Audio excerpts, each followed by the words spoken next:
She worked 3 feet from his office door for nearly 3 years. She knew his coffee order, his meeting schedule, his daughter's favorite color. And for nearly 3 years, he looked straight through her like she was part of the furniture. Then the lights went out. Trapped inside a freight elevator somewhere between the 27th and 28th floor, with no signal, no rescue, and nowhere to run, Ethan Holloway, one of the most powerful men in New York, finally had to look at her. Really look. What happened in those 7 hours would cost them both everything, and give them something neither one saw coming. If this story finds you tonight, drop your city in the comments below and hit that like button. I want to see exactly how far this story travels. Now settle in, because this one is going to take a while, and trust me, it's worth every minute. The morning always started the same way. Lily Bennett arrived at Holloway Group's Midtown Manhattan office at 7:45, 15 minutes before she was technically required to be there. Not because anyone told her to, not because she was trying to impress anyone. She did it because the elevator lines got brutal after 8, and she'd learned a long time ago that getting ahead of a problem was easier than fighting through the middle of one. She'd learned most of her survival skills that way, quietly, out of necessity, without anyone noticing. She hung her coat on the third hook in the east hallway closet, the one nobody else used because it was slightly warped and didn't close all the way. She kept a small lint roller in her desk drawer because the subway sometimes left her blazer looking like she'd wrestled a golden retriever. She kept 2 granola bars taped to the inside of her bottom drawer because there were days, more than she'd admit to anyone, when she couldn't afford both lunch and the copay on her mother's prescriptions. She kept a lot of things quiet. The Holloway Group occupied the top 4 floors of a glass tower on 6th Avenue, and the executive floor, 32, was where Lily spent most of her day. Her official title was Executive Administrative Coordinator, which was a very long way of saying she was the person who made sure the 32nd floor didn't collapse into chaos whenever Ethan Holloway was too busy being a billionaire to remember that human beings required things like lunch and scheduled bathroom breaks. She'd been doing this job for 2 years and 9 months. In that time, she had reorganized his filing system 3 times, because each new system he approved turned out to be something he hated within 6 weeks. She had learned to read his silences, the tight jaw that meant a meeting had gone badly, the particular way he rubbed the bridge of his nose when he was about to cancel something important. She had once talked down a vendor who was about to pull a $10 million contract because Ethan had forgotten to return a single phone call, and she'd done it without telling Ethan it happened at all, because the last thing that man needed was another item on a list of things to feel guilty about. She knew him. She knew him probably better than most people who had his personal cell number. And most mornings when she said, "Good morning, Mr. Holloway," as he stepped off the private elevator, he responded with something between a nod and a grunt and kept walking. That was their relationship, in its entirety. She used to wonder if it bothered her. She'd decided it didn't, or she'd decided to decide it didn't, which was close enough. The 32nd floor had a particular energy on Tuesday mornings. The standing leadership meeting started at 9, which meant everyone arrived already tightly wound, carrying tablets and coffee cups, and the specific facial expression of people who had rehearsed what they were going to say in the shower. Lily moved through it like water around rocks, stopping to confirm a conference room booking here, rerouting a catering delivery there, reminding Marcus Chen from legal that his 8:30 call had been moved to 8:15 and watching his face do something complicated. "Why didn't anyone tell me?" Marcus asked. "I'm telling you now," Lily said pleasantly. "You have 12 minutes. He grabbed his folder and his coffee and jogged toward the conference room, and she turned back to her desk and crossed one item off the mental checklist she kept running in the back of her head at all times. It was the kind of work that was invisible when she did it right and catastrophic when she didn't. She'd made peace with that too. At 8:50, the private elevator opened and Ethan Holloway walked onto the floor. He was tall. She'd always registered that, not in any particular way, just as a fact. 6'2", maybe 6'3". Dark hair that he kept short and slightly disheveled in a way that probably cost him more money than her monthly grocery bill. He wore charcoal suits almost exclusively, and he moved through a room with the particular kind of stillness that very powerful people sometimes had. Not slow, not careful, just utterly certain that whatever space he occupied would arrange itself around him. He was 32 years old, and he had the eyes of someone considerably older. "Good morning, Mr. Holloway." Lily said from her desk as he passed. He glanced in her direction, the nod, the almost grunt. He kept walking. She pulled up his calendar on her screen and called after him, voice even. Board packet is on your desk. Your 9 o'clock is already in the conference room, and Sophie's school called about the fall performance schedule. I left the details in a separate note on top of the packet because I figured you'd want to deal with that separately. He stopped. He turned around just slightly, one hand on his office door. When's the performance? November 14th, Thursday, 7 p.m. A pause. Something moved across his face, brief, gone, before she could name it. Block it. Already done. He went into his office and closed the door, and Lily turned back to her screen. Sophie Holloway was 7 years old. She had her father's dark hair, and from what Lily had seen in the framed photo on Ethan's desk, her mother's eyes, pale green, wide-set, the kind of eyes that made people feel immediately trusted. Sophie had been 4 when her mother died. Lily didn't know the details. Nobody on the 32nd floor talked about it, at least not where anyone could hear them. What Lily knew was this. Ethan Holloway rearranged multi-million-dollar meetings without blinking, but he had never once missed a single school event for his daughter. Not one. That detail lived in a quiet corner of her mind, and she didn't examine it too closely. The morning churned forward the way Tuesday mornings did. The leadership meeting ran 7 minutes over because Victor Caldwell, the board's longest-standing member, had opinions about the quarterly projections that he was constitutionally incapable of expressing briefly. Lily had scheduled a 5-minute buffer specifically for this reason. She used the extra 2 minutes to confirm a lunch reservation and draft 3 emails that Ethan hadn't asked for yet, but would within the hour. Victor Caldwell was 61 years old, silver-haired, and had the self-assured manner of a man who had never once doubted that every room he entered had been waiting specifically for him. He smiled often and warmly. He was, in Lily's private assessment, one of the least trustworthy people she had ever met. And she'd grown up in a neighborhood where trust was a luxury most people couldn't afford. She didn't say that to anyone. She filed it away. At 12:30, Ethan's office door opened. Bennett? She looked up. He was standing in the doorway with his jacket off and his sleeves rolled up, holding the board packet in one hand with several pages dog-eared. He looked at her for a moment in a way that felt almost like he was trying to remember something. The Meridian contract, he said. There was a revision request that came in last week. Do you know where that is? Forwarded to legal on Thursday at 2:18 p.m. Marcus confirmed receipt. I can pull the email chain if you need it. A beat. No. He looked down at the packet. That's fine. He started to go back in, then stopped. The school called? Yes, it was brief, just confirming the performance schedule for the fall semester. They also mentioned Sophie got the lead in the second act. The thing that crossed his face this time was different. She caught it, fast and unguarded, something that looked almost like pride stripped of every defense mechanism he usually ran. It lasted maybe 2 seconds. Okay, he said. Thanks. He went back in and closed the door. Lily stared at her screen for a moment. She typed 3 words in the small personal notes document she kept open on a corner of her desktop, a habit she'd started in her second month here, just small observations, nothing important, things she processed at the end of the day and then closed without saving. He loves her, she typed. Then she deleted it and went back to work. Teach. The rain started around 3 in the afternoon. New York rain in late October had a particular personality. It didn't ease you in, didn't apologize, didn't build gradually. It just arrived, full and cold and completely indifferent to your plans. By 3:30, the streets below the tower were reflecting headlights in long orange smears, and the weather app on Lily's phone had upgraded its forecast from heavy rain to severe storm system with the small icon of a cloud that had a lightning bolt in it. She noted this the way she noted most things, practically, immediately, and with an eye toward what it would mean for logistics. Ethan had a dinner tonight, Laurent, on the Upper East Side, 7 p.m.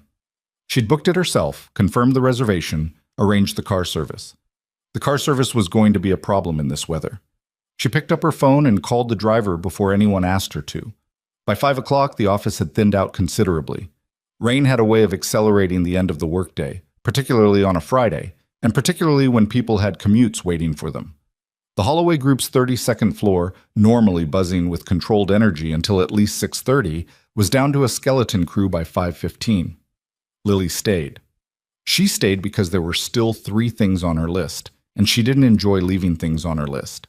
She also stayed because her apartment was a 40-minute subway ride to Queens, and stepping outside right now meant committing to the kind of soaking that was bad for suede boots and worse for dignity.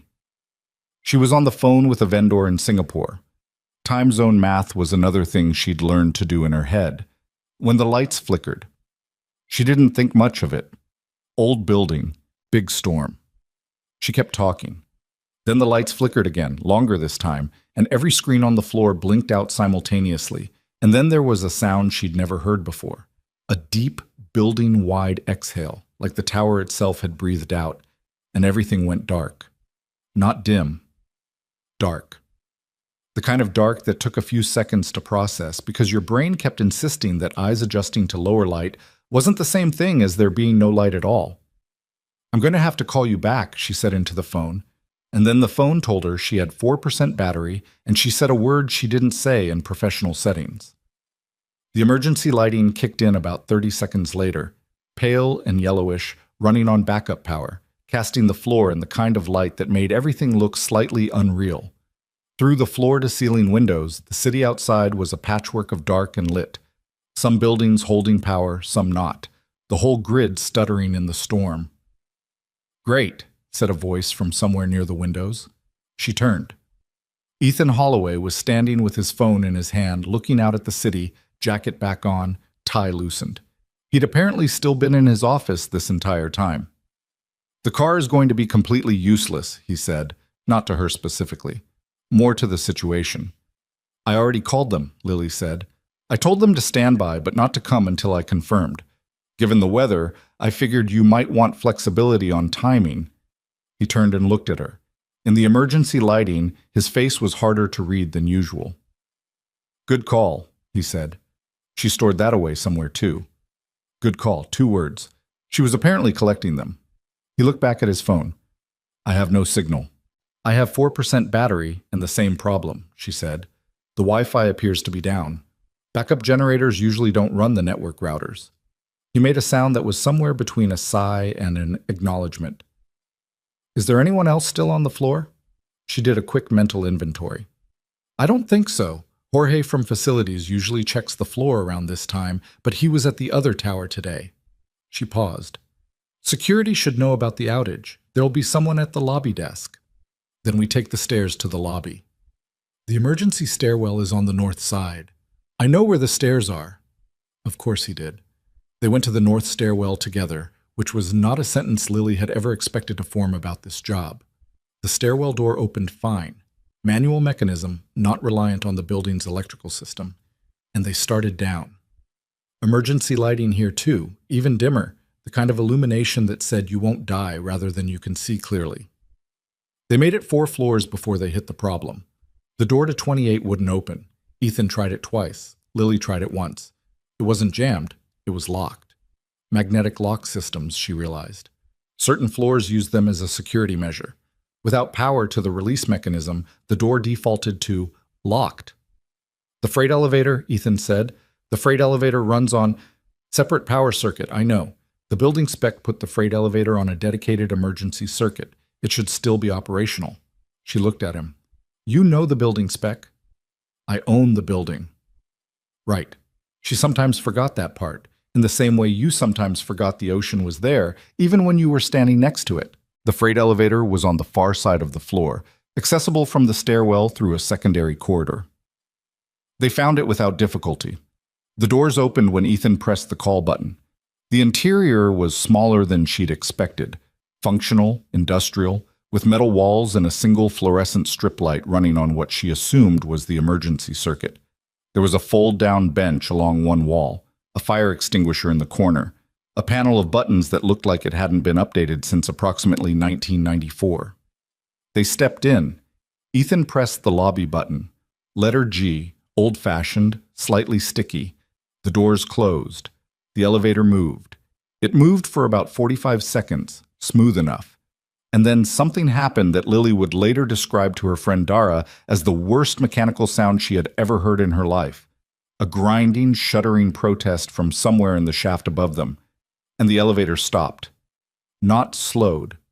Stopped. Complete and immediate, as though the decision had been made all at once. The emergency lighting flickered.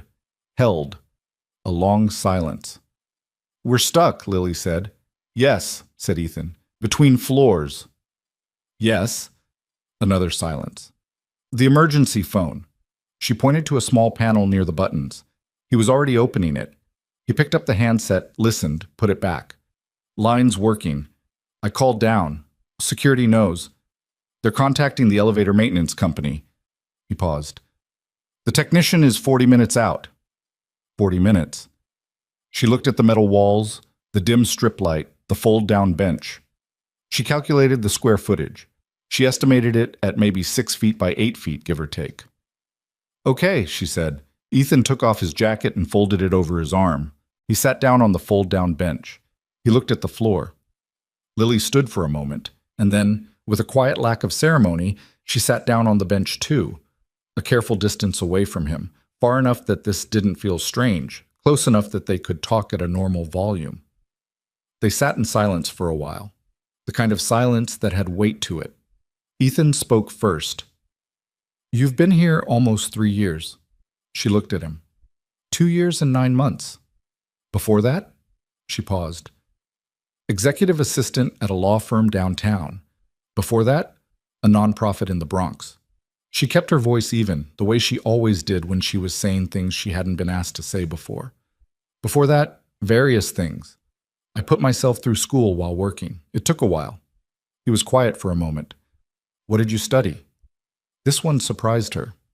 "English literature and journalism, double major." A beat. "I know." Very practical. Something shifted in his expression. Not a smile exactly. More like the shape a smile might occupy if it decided to stay brief. "No, I—" He stopped, started again. "What do you do with it?" "Officially? I write when I have time, which isn't as often as I'd like." She paused. "I have a project. Something longer. I work on it in the evening sometimes." "What kind of project?" She looked at him directly for the first time and she tried to remember. It was hard to pinpoint. Most of their interactions happened with the desk between them, or with him in motion and her stationary. Looking at him like this, in a metal box with nowhere to look away, felt different. He had the kind of face that took a minute to read. Not handsome in any easy way. Something more complicated than that. "It's fiction," she said. "It's about people who have very little and the mechanisms they build to survive that. The invisible architecture of being broke." She paused. "I realize that sounds like a difficult sell. Does it matter if it sells?" She blinked. "I mean, eventually, practically speaking, but not right now." "No," she said after a moment. "Not right now." He looked at the floor again. The elevator made a small sound somewhere in its mechanics, settling or protesting. It was hard to tell. The light in the strip above them was slightly yellow and made everything look a little older than it was. "I'm sorry," he said abruptly. She looked at him. "For what?" He had the expression of a man who had started a sentence before he'd finished deciding to say it. He worked with it. "I've worked with you for 3 years, and I don't—" He stopped. "I knew you were good at your job. I knew that clearly. I've mentioned it to other people." A slight tension in his jaw. "I'm not sure I've said it to you directly." Lily was quiet for a moment. "You haven't," she said, not unkindly, just factually. She'd developed a talent for delivering difficult truths in a tone that made them sound like observations rather than accusations. It was another survival skill. He nodded slowly, like he'd known the answer and asked anyway. "No, I know. Can I ask you something?" He looked at her. "Yes." "Why?" A pause. "Why what? Why is it like that?" She kept her voice steady. She hadn't planned to ask this. She also hadn't planned to be trapped in a freight elevator between floors 27 and 28 on a Friday night in a storm, so apparently the evening was full of surprises. I'm not asking to make you uncomfortable. I'm asking because I've spent 2 years and 9 months not understanding it, and right now we literally have nowhere to be. Ethan was quiet for a long time, the kind of quiet that isn't evasion, the kind that's excavation. I'm not good at... He stopped. Tried again.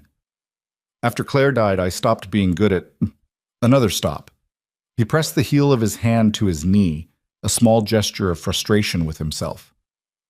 I don't know how to talk about it without sounding like I'm making excuses. Claire. She'd never heard him say the name before. She held very still, the way you did when something important was deciding whether or not to continue. I'm not looking for excuses, she said. I'm just looking for the reason. He exhaled slowly. I started thinking of people as roles, functions, not on purpose. It just happened over time. The grief, the company, Sophie. Everything needed managing. I got very good at managing things. He paused. People included. Lily thought about that. That's lonely, she said. It came out more directly than she'd intended, but it had the quality of true things. It landed without fuss and sat there. He looked at her, and this time he held the eye contact, which he had never done. Not in 2 years and 9 months of good mornings and dog-eared board packets and blocked November 14th. Yes, he said, it is. The elevator made another sound in the shaft above them.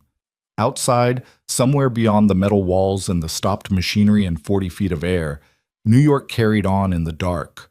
Horns and rain, and the particular chaos of a city that didn't know how to pause. Lily thought about her mother in their apartment in Queens, probably fine, probably watching something on her tablet with the sound too high the way she always did. She thought about the granola bar in her desk drawer. She thought about the chapter she'd been trying to finish for 6 weeks. Can I ask you something now? Ethan said. Sure. The day the Meridian contract almost fell through, the vendor, Kasner Distribution. I never found out what actually happened. She looked at him. Marcus told me there was a miscommunication and it got smoothed over, he continued, but Marcus looked like he was repeating something someone else had told him to say. A pause. He was. You handled it. I made a phone call.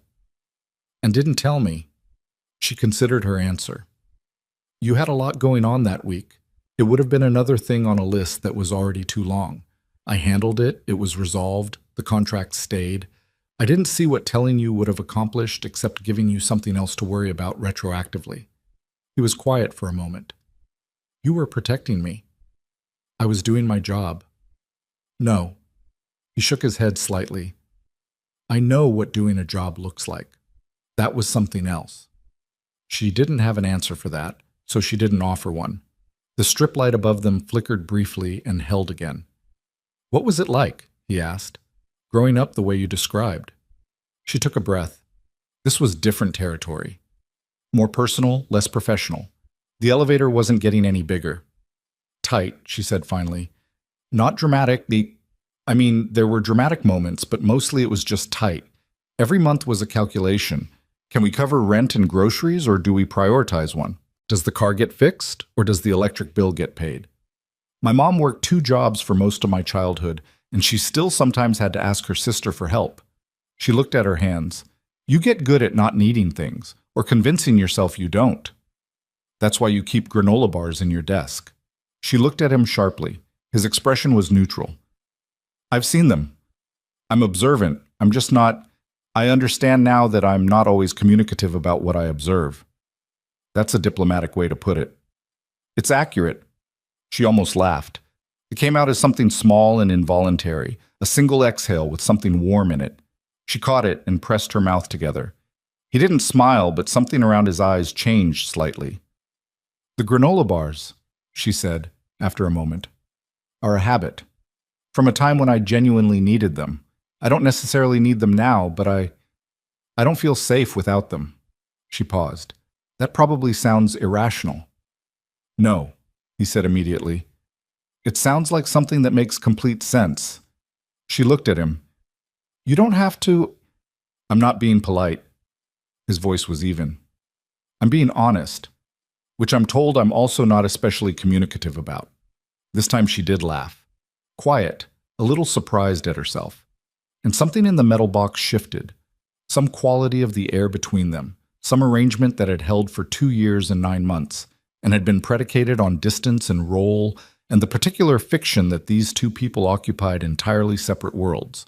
It didn't disappear, exactly. But it developed a crack. They talked. They talked in the way that people do when circumstances remove the option of not talking. Not always comfortably, not always without pause, but continuously, with the quality of two people discovering that they have more to say to each other than either one expected. He told her about Sophie, not the official version, not the proud executive talking about his daughter, but the real version. The part where Sophie woke up from nightmares twice a week, and the only thing that worked was lying next to her until she fell back asleep, even when he had a 6 a.m. call. The part where Sophie had her mother's habit of going completely silent when she was upset, which was terrifying in a 7-year-old because you couldn't reach her, you just had to wait.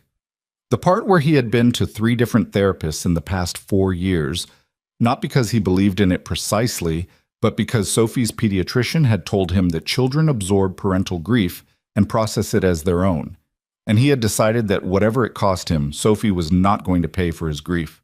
She told him about her mother, the way her mother still apologized, even now, for things that weren't her fault, for the tight years, for the borrowed money, for the secondhand winter coat when Lily was 12.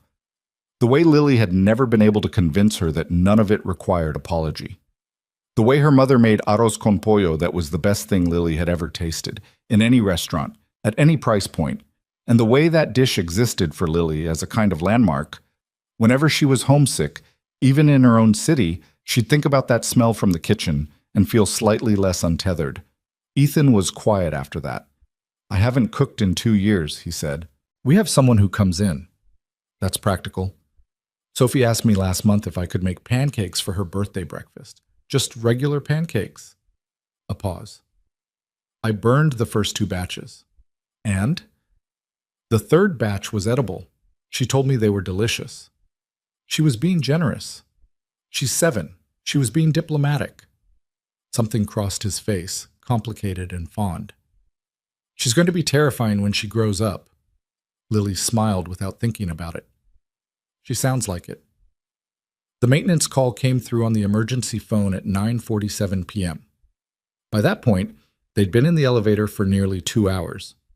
The technician was apologetic about the delay, flooding on the BQE, alternate routes, the storm. He walked them through what was happening. A mechanical issue with the emergency brake that the power outage had triggered. It would take approximately another hour to resolve safely. Another hour. Ethan relayed the information to Lily, and there was a moment where they both registered it. 1 more hour, this small metal box, the emergency lighting, the rain somewhere beyond all of it. "Okay," she said. "Okay," he said. And they kept talking.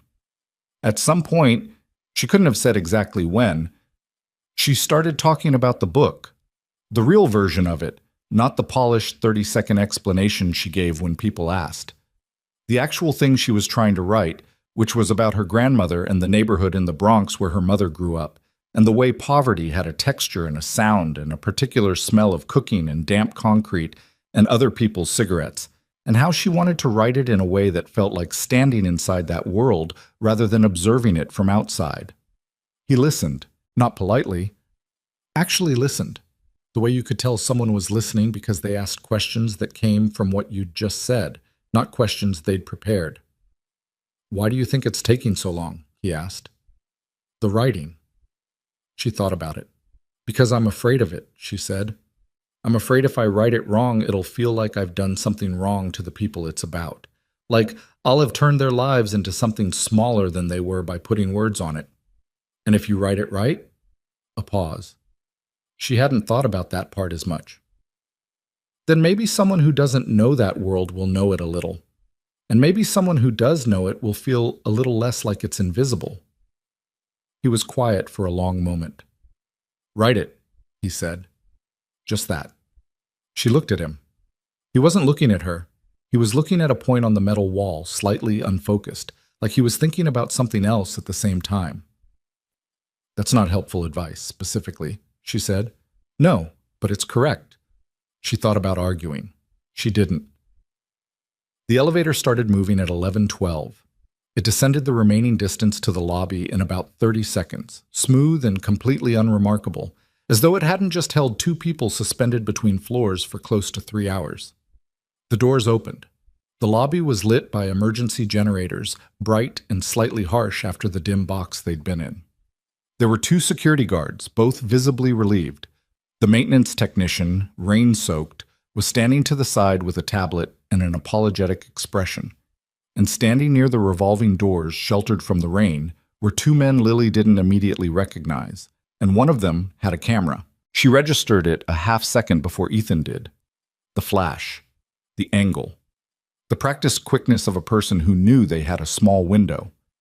Then they were through the revolving doors and into the rain, and the car service, which Lily had, without power or signal, somehow never managed to cancel, was outside waiting, and the moment was over before she'd fully processed it had happened.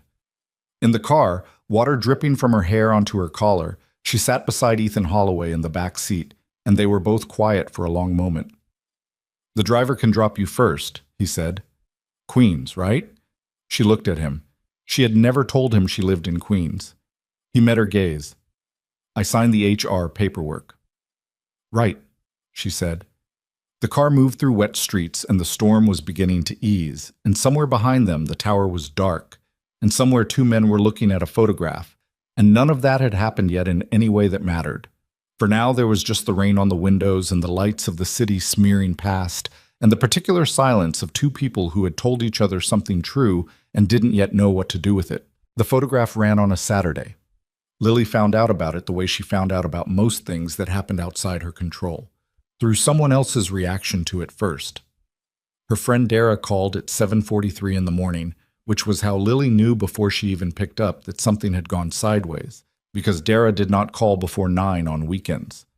It was a personal policy Dara had articulated clearly and defended aggressively for the entirety of their 12-year friendship. "Don't panic," Dara said, which was the single most effective way to cause panic in another person. Lily sat up in bed. "What?" "There's a photo of you and your boss coming out of the building last night." A pause. "Send it to me." "It's not bad. I mean, aesthetically. You look a little wet, but it's not." "Dara?" "Sending." The photo arrived and Lily looked at it for a long moment. It was taken from the street level, through the revolving door and then immediately outside it, a tight angle, the kind that required someone to be specifically positioned and waiting.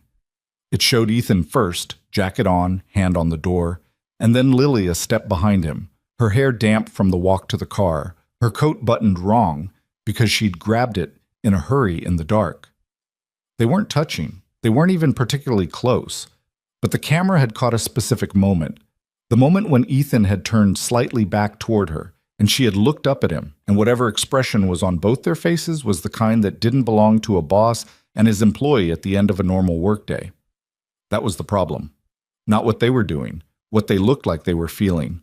The caption under it, on a financial gossip site that Lily had never heard of, but apparently half of New York's business community read religiously, said, "Holloway Group CEO Ethan Holloway and unidentified female companion exit Midtown Tower during Friday's blackout. Dinner plans or something more?"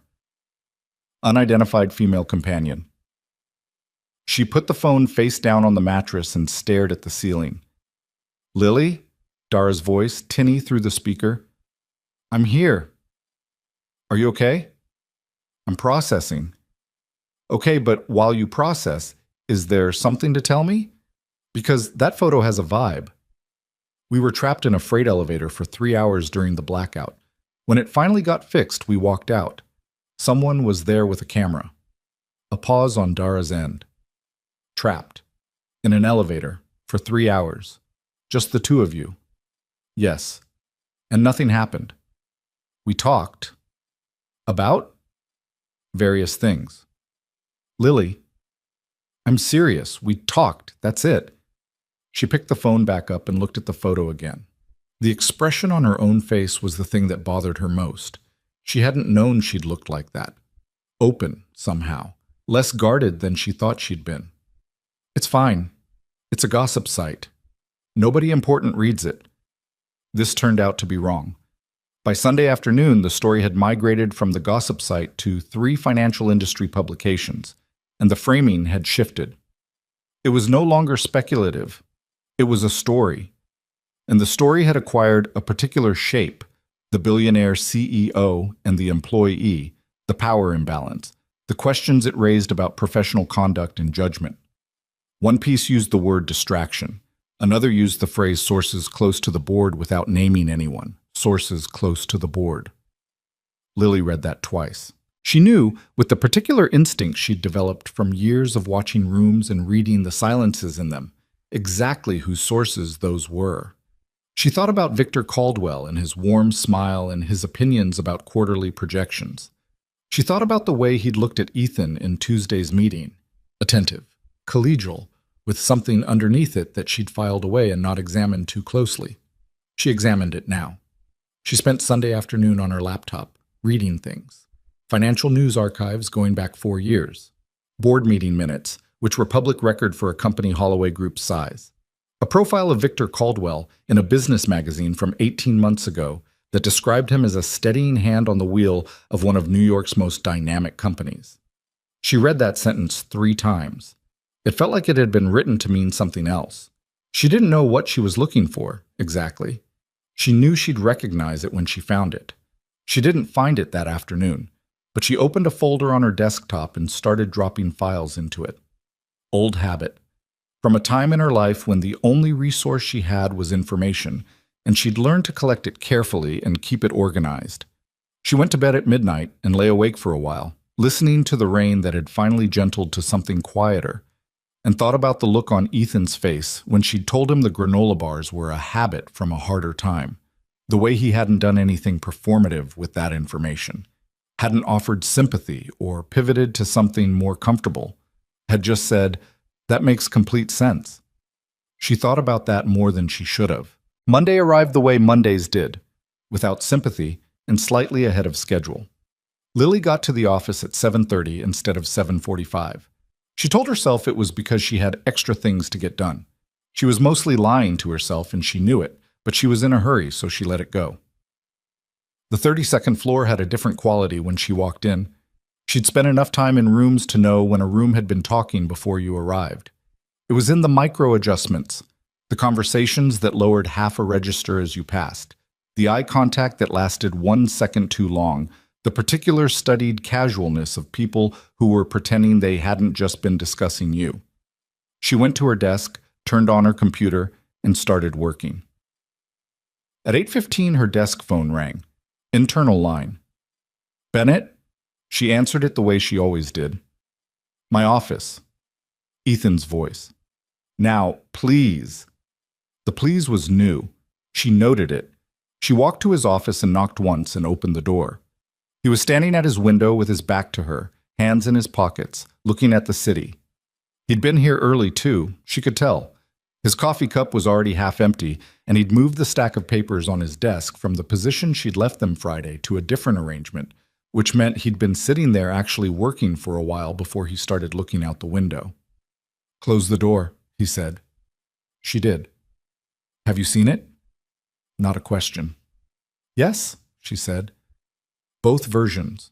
The initial piece on Friday night and the follow-up yesterday. He turned around. He looked tired in a specific way. Not sleep-deprived, but weighed down. The kind of tired that came from spending the weekend carrying something heavy in your head and not putting it down. "I need to know if you're okay." She looked at him. "I'm fine." "Lily." He said her first name for what she was fairly certain was the first time in 2 years and 9 months, and it landed with a small, unexpected weight. "That piece used your photo. They've identified you by now, even if they didn't print the name. This office has 40 employees, and none of them are going to stay quiet." "I know. It's not acceptable." "I know that too." She kept her voice even. "What are you planning to do about it?" He moved to his desk and sat down heavily, like the answer to that question was something he'd been working on all weekend and hadn't fully resolved. "I have the communications team putting together a response. Nothing that confirms or inflates the story, just a clean factual statement. 2 employees were caught in the building during the blackout. We exited together when the elevator was repaired." End of story. That's accurate? Yes. He paused. The board meeting is Wednesday. She had it in his calendar. Quarterly review, 2 hours. Victor Caldwell presiding over the agenda because the bylaws gave him that role as senior independent director. She'd booked the room herself. I know. Victor called me Saturday morning. Something in Ethan's jaw tightened slightly. He expressed concern, very warmly, at length. A pause. He used the word optics 4 times. Did he? He also mentioned that this wasn't the ideal time for distractions, given the ongoing Meridian expansion discussions. Ethan looked at her steadily. He knows about Meridian. That's not public. She sat down in the chair across from his desk, the one she'd sat in dozens of times to take notes or run through logistics. Right now it felt different. He's on the board. The Meridian discussions are in a pre-disclosure stage. They haven't been presented to the full board yet. Only myself and 2 legal advisors have the full picture. He stopped. And Caldwell, apparently. The folder she'd started on her desktop on Sunday felt suddenly relevant. That's a problem, she said. Yes. She hesitated for a moment, then decided. I started pulling information on Sunday about Caldwell. Nothing specific. I didn't know what I was looking for. But I noticed something in the Q3 board minutes from last year. A vote on the Kessler acquisition. The public record shows it went 7-2 against. But the internal summary I processed for your files, I remember it differently. I remember it was 6-3. Ethan was very still. I could be wrong, she said. I'd need to check against the original document. Where's the original? Filed, I can find it. She paused. If someone altered the public record, that's not a small thing. No, he said. It's not. He looked at her for a long moment. Pull it, quietly. Don't tell anyone what you're looking for. Obviously. A silence. And then unexpectedly something shifted in his expression. The professional layer thinned for a moment, the same way it had in the elevator when they'd been talking about pancakes and grief and arroz con pollo. I owe you an apology, he said. For the photo. For the situation. You didn't take it. I know, but you're dealing with the fallout of something that happened because you were doing your job, and the fact that it happened at all. He stopped, pressed his mouth together briefly. You shouldn't have to be managing this. She looked at him and thought about the granola bars in her drawer and the manuscript she hadn't touched in 6 weeks and the prescription her mother needed by Thursday. She thought about 3 years of good mornings and nods and almost grunts. I've managed harder things, she said. Not bitterly, just true. He held her gaze. I know you have. She got up and went back to her desk and found the document she was looking for within 20 minutes because she knew the filing system inside out. Every version, every reorganization, every folder. She pulled the original internal summary from October of last year, cross-referenced it with the public board minutes, and sat back in her chair. 6-3. Just as she'd remembered. The public record said 7-2. Someone had changed it, and whoever had done it hadn't counted on a 30-year-old woman in Queens who'd grown up learning to hang on to information like it was currency. She made 2 copies. One she sent to Ethan's internal encrypted email with a note that said simply, found it, see attached, original versus public record. The other she saved to a personal drive she kept at home and did not bring into the office. Old habit, she went back to work. The morning churned forward and the 32nd floor did its thing. Meetings and phone calls and deliveries and the ordinary machinery of a company that generated, on a slow day, more decisions per hour than most people made in a month. Lily moved through it the same way she always had, doing her job, watching the room. But the room was watching back now. She felt it most acutely around 11 when she was refilling her coffee in the small kitchen and ran into Derek Paulson from Investor Relations. Derek was 35 and professionally amiable in the way that people sometimes were when they were deciding whether you were useful to them. He smiled at her with extra warmth, poured his own coffee, and said, "Quite a Friday night, huh?" "Power outages aren't exactly exciting," she said. "No, of course." He stirred his coffee. "Must have been something, though, being stuck with Holloway for hours. He's not exactly easy company." She looked at Derek. She thought about several things she could say and selected none of them. "He was fine," she said. "Excuse me." In the elevator on the way back to her desk, she pressed the button for 32 and stood with her coffee and thought about what fine meant as a descriptor for what had happened in that freight elevator, and almost laughed at herself. At 12:40, the photo got bigger.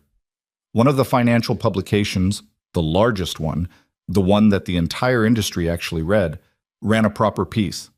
Not gossip. Framed analysis. It cited unnamed board sources who expressed concern about Holloway Group's leadership stability. It raised questions about Ethan's judgment. It mentioned the Meridian expansion, which was supposed to be pre-disclosure, which meant someone had talked. Lily read it at her desk and felt something cold settle in her stomach. She forwarded it to Ethan's email and typed, "Meridian is in here." The source had to have board-level access. His reply came back in 4 minutes. "I know, stay close to the floor today." She stayed close. At 2 o'clock, Victor Caldwell arrived on the 32nd floor. He wasn't scheduled. She knew the calendar the way she knew her own name. Nothing had been booked. Nothing had been called in. He simply appeared, silver-haired and well-tailored, with a smile that arrived about a half-second faster than it should have, the way smiles did when they were being deployed rather than felt. "Lily," he said, as if they were old friends, as if he'd ever spoken to her before in a way that wasn't functional. "Is Ethan available?" "He's in a call," she said. "I can let him know you're here." "Please." She called through. Ethan came out of his office 2 minutes later, and something happened in the air between the two men.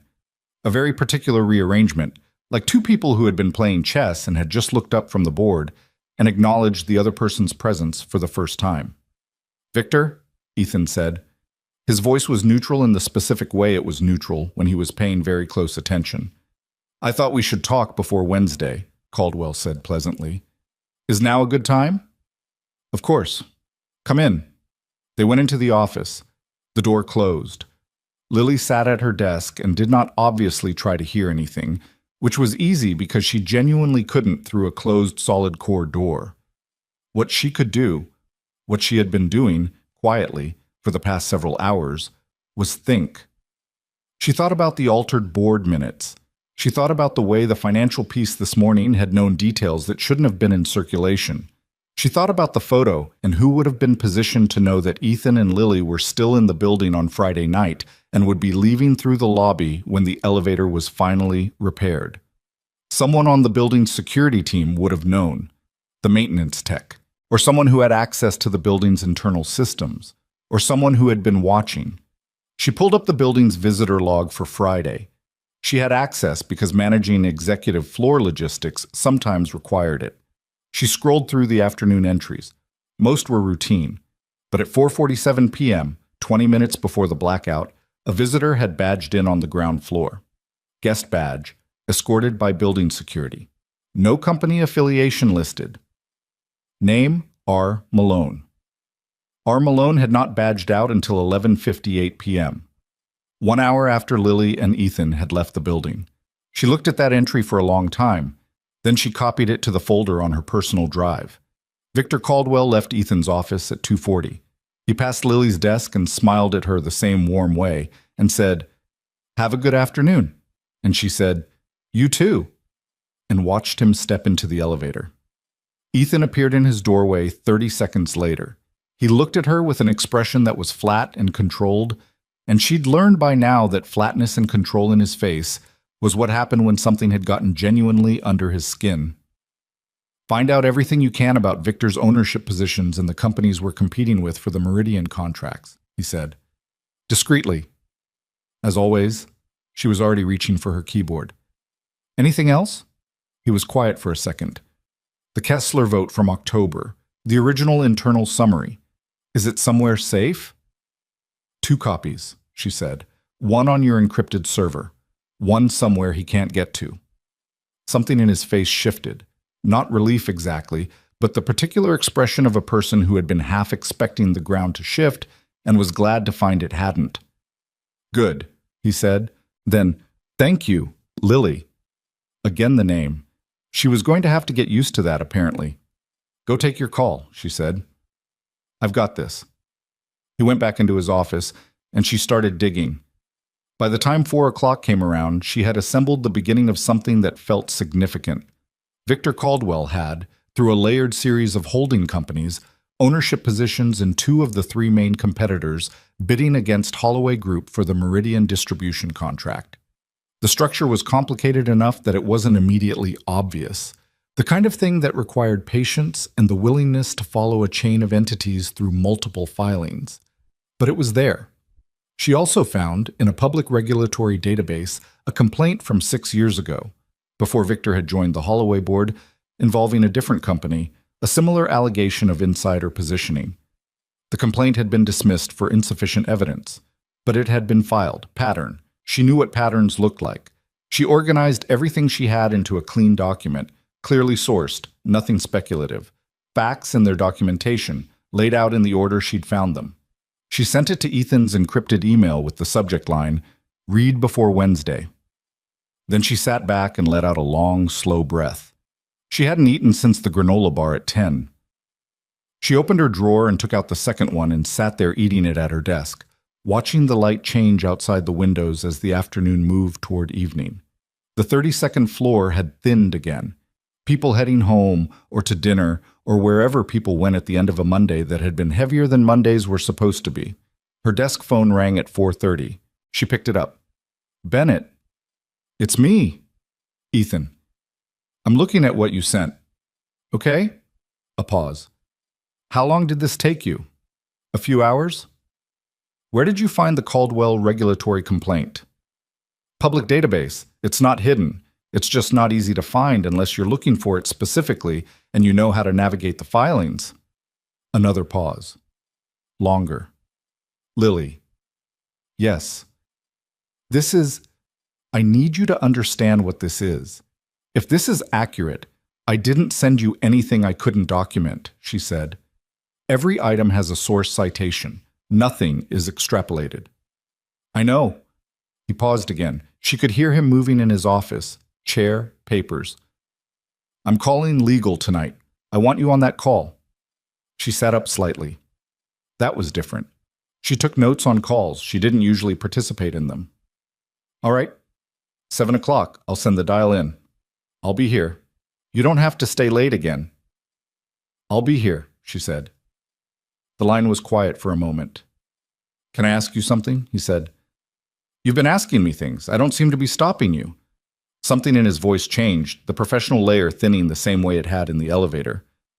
"That night, what we talked about, the writing, your mother, all of it." A pause. "Do you regret saying any of it?" She thought about it honestly, which was the only way she knew how to think. "No," she said. "Do you?" "No," quick and certain. "I don't." She leaned back in her chair and looked at the city through the floor-to-ceiling windows, the afternoon light going golden and sideways across the buildings. Her mother would be home by now, probably starting dinner, the television on in the background for company. "Good," she said. "Just that. The legal call happened at 7, with 2 senior partners from outside counsel, and Lily sat in the small conference room with her laptop open and her document pulled up, answering questions when they were directed at her and taking meticulous notes when they weren't.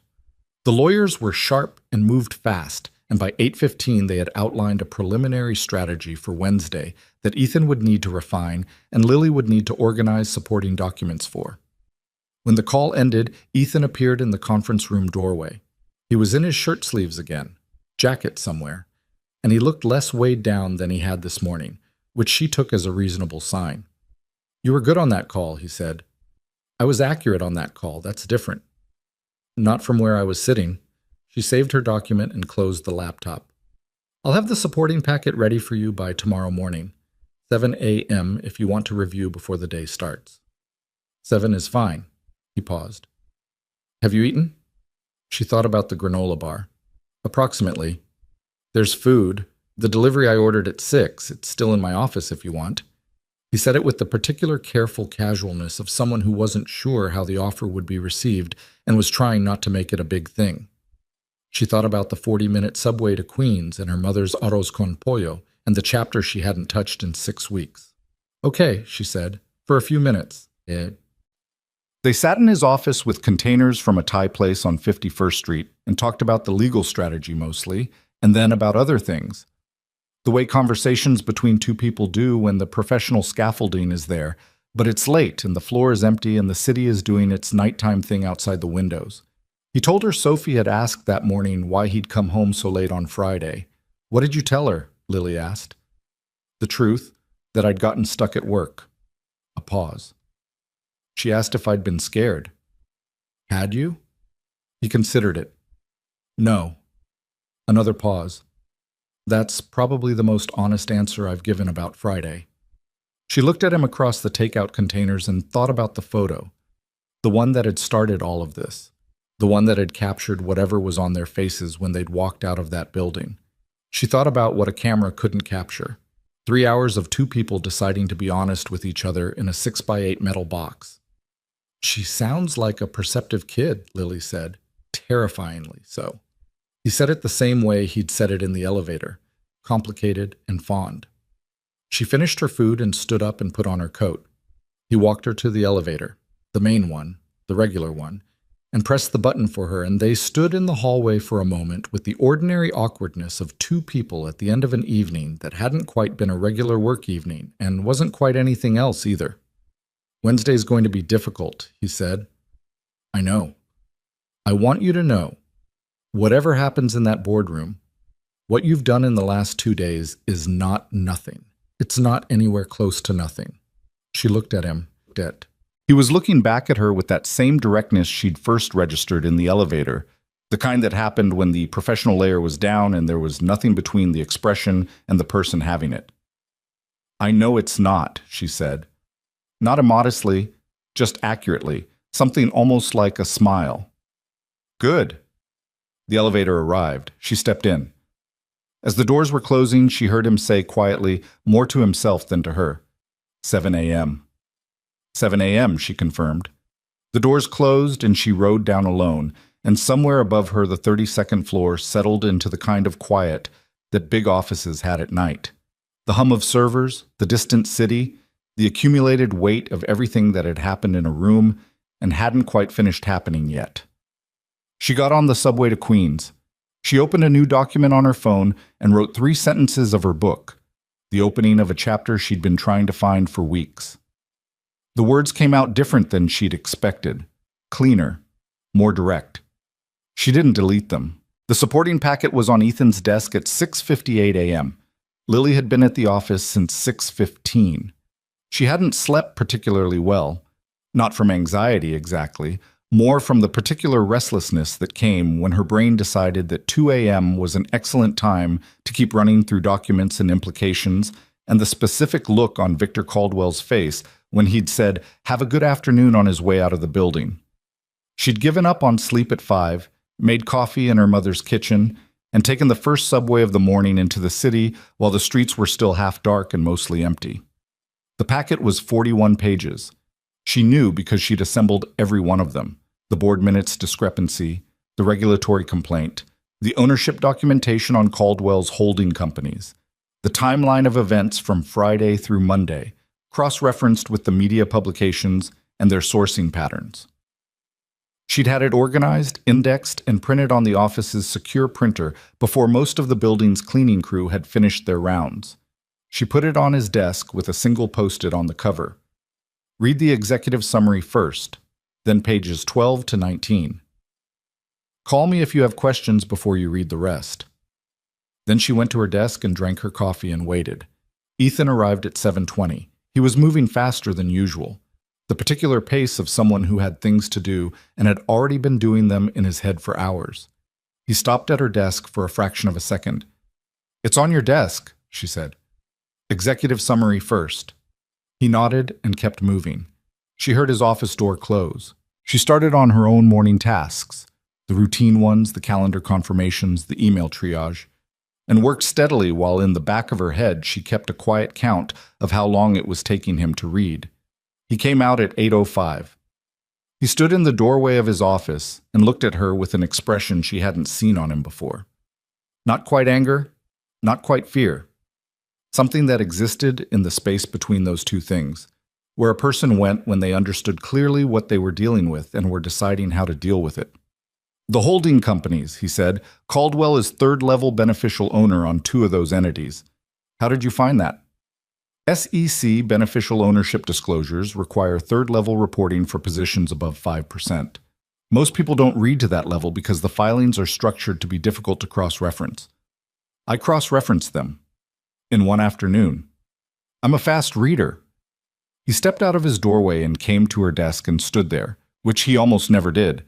He moved through the floor, but he didn't tend to stop. Stopping at her desk felt like a deliberate choice, the kind of thing a person did when they wanted to make it clear they were paying attention. Pages 12 through 19, he said. The voting record analysis. That's not just a discrepancy in the Kessler vote. There are 3 others. 4 if you count the Prescott advisory opinion from last March. That one's subtler. It's a language change rather than a numerical change. The word abstain was replaced with approve in the public record. He was quiet for a moment. That changes the outcome of that vote. Yes. Lily. His voice was careful. Do you understand what this document is? She looked at him evenly. It's documentation of systematic falsification of board records to misrepresent voting outcomes in a way that benefited a board member with undisclosed conflicts of interest. Yes, I understand what it is. He leaned one hand on the edge of her desk, not in an aggressive way, more the way a person did when they needed something solid for a moment. If this is brought forward correctly, it doesn't just end Caldwell's position on the board, he said. It opens a criminal investigation. I know. And it means he's been doing this for at least 4 years. At least, she said. I only went back to the Kessler acquisition because that's where I started. I didn't have time to go further. He looked at her for a long moment. What's on your drive at home? She met his gaze. The same thing that's in your packet plus the visitor log entry for R. Malone. I kept copies separate from anything connected to this building's systems. In case. In case. In case something happened to the originals. He straightened up. Something moved across his face. Complicated, layered, the kind of expression that contained more than one thing at once. You thought ahead. Significantly ahead. I grew up in a situation where if you didn't think ahead, things disappeared, she said simply. Documents, money, options. You learn. He held her gaze for another moment, and then he said something she wasn't expecting. I should have been paying better attention for 3 years. Not to the documents, not to the board, to her. The sentence landed quietly, and she let it sit there. You're paying attention now, she said. That's more useful. He went back into his office, and she heard him on the phone within 60 seconds. Outside counsel. The call lasted 40 minutes, and when it ended, there were 2 more. And by the time the 32nd floor had filled up to its usual Tuesday population, the machinery of something much larger than a boardroom dispute had started moving. The day had a different texture than Monday. Monday had been reactive at managing the fallout, building the picture. Tuesday was something else. It was the day before Wednesday, and everyone on the 32nd floor could feel it without being able to name it, the way animals felt weather changes. People moved slightly differently, spoke slightly more quietly. The leadership team had a closed-door session at 10 that Lily had not been asked to take minutes on, which was itself information. Victor Caldwell did not appear. At 11:30, Ethan's assistant, Lily, received a call from Caldwell's personal secretary, a woman named Helen who had the clipped efficiency of someone who had been managing powerful people's schedules for decades. Mr. Caldwell would like to confirm his attendance at tomorrow's board meeting, Helen said. Of course, Lily said. He's on the confirmed list. He'd also like to circulate an additional agenda item. He's sending it through now. I'll make sure Mr. Holloway receives it. The email arrived 30 seconds later. The additional agenda item was titled Review of Executive Leadership Standards and Recent Conduct Concerns. It was 3 paragraphs, and it named Ethan by title, and it cited the media coverage from the weekend, and it used the word distraction twice and the phrase questions of judgment once. It was precise and professional, and it was designed to walk into that boardroom like a grenade with a very long pin. Lily read it once, forwarded it to Ethan's encrypted email, printed 1 copy for the packet, and filed it in the folder on her personal drive. She did not allow herself to feel anything about it for approximately 4 minutes, which was the amount of time she could hold something at arm's length before it became necessary to actually process it. Then she sat at her desk and acknowledged, privately and briefly, that this was bad. Not insurmountable, but bad. Victor Caldwell had spent the weekend preparing this while she and Ethan had spent it building a case against him, and the question was now which of them had done a more thorough job. She thought about the regulatory complaint from 6 years ago, the complaint that had been dismissed for insufficient evidence. She picked up her phone and called a former colleague from the law firm she'd worked at before Holloway Group, a paralegal named Greta, who had a memory like a filing cabinet and connections in several regulatory agencies. "I need a favor," Lily said when Greta picked up. "It involves a 6-year-old dismissed complaint, and I need to know if there's a name attached to the original witness statement, the one that wasn't included in the public filing." A pause. "Lily, that's not public record." "I know. Can you find it?" Another pause. "You didn't call me. I didn't look anything up. And you owe me lunch, somewhere good. Anywhere you want." She hung up and went back to work. Ethan called her into his office at 2. She sat across from his desk, and he was on his feet. He'd been on his feet most of the day. She could tell from the slight restlessness of the office, the way his chair was pushed back and hadn't been moved in hours. He stood at the window the way he had Monday morning, but without the weight of it.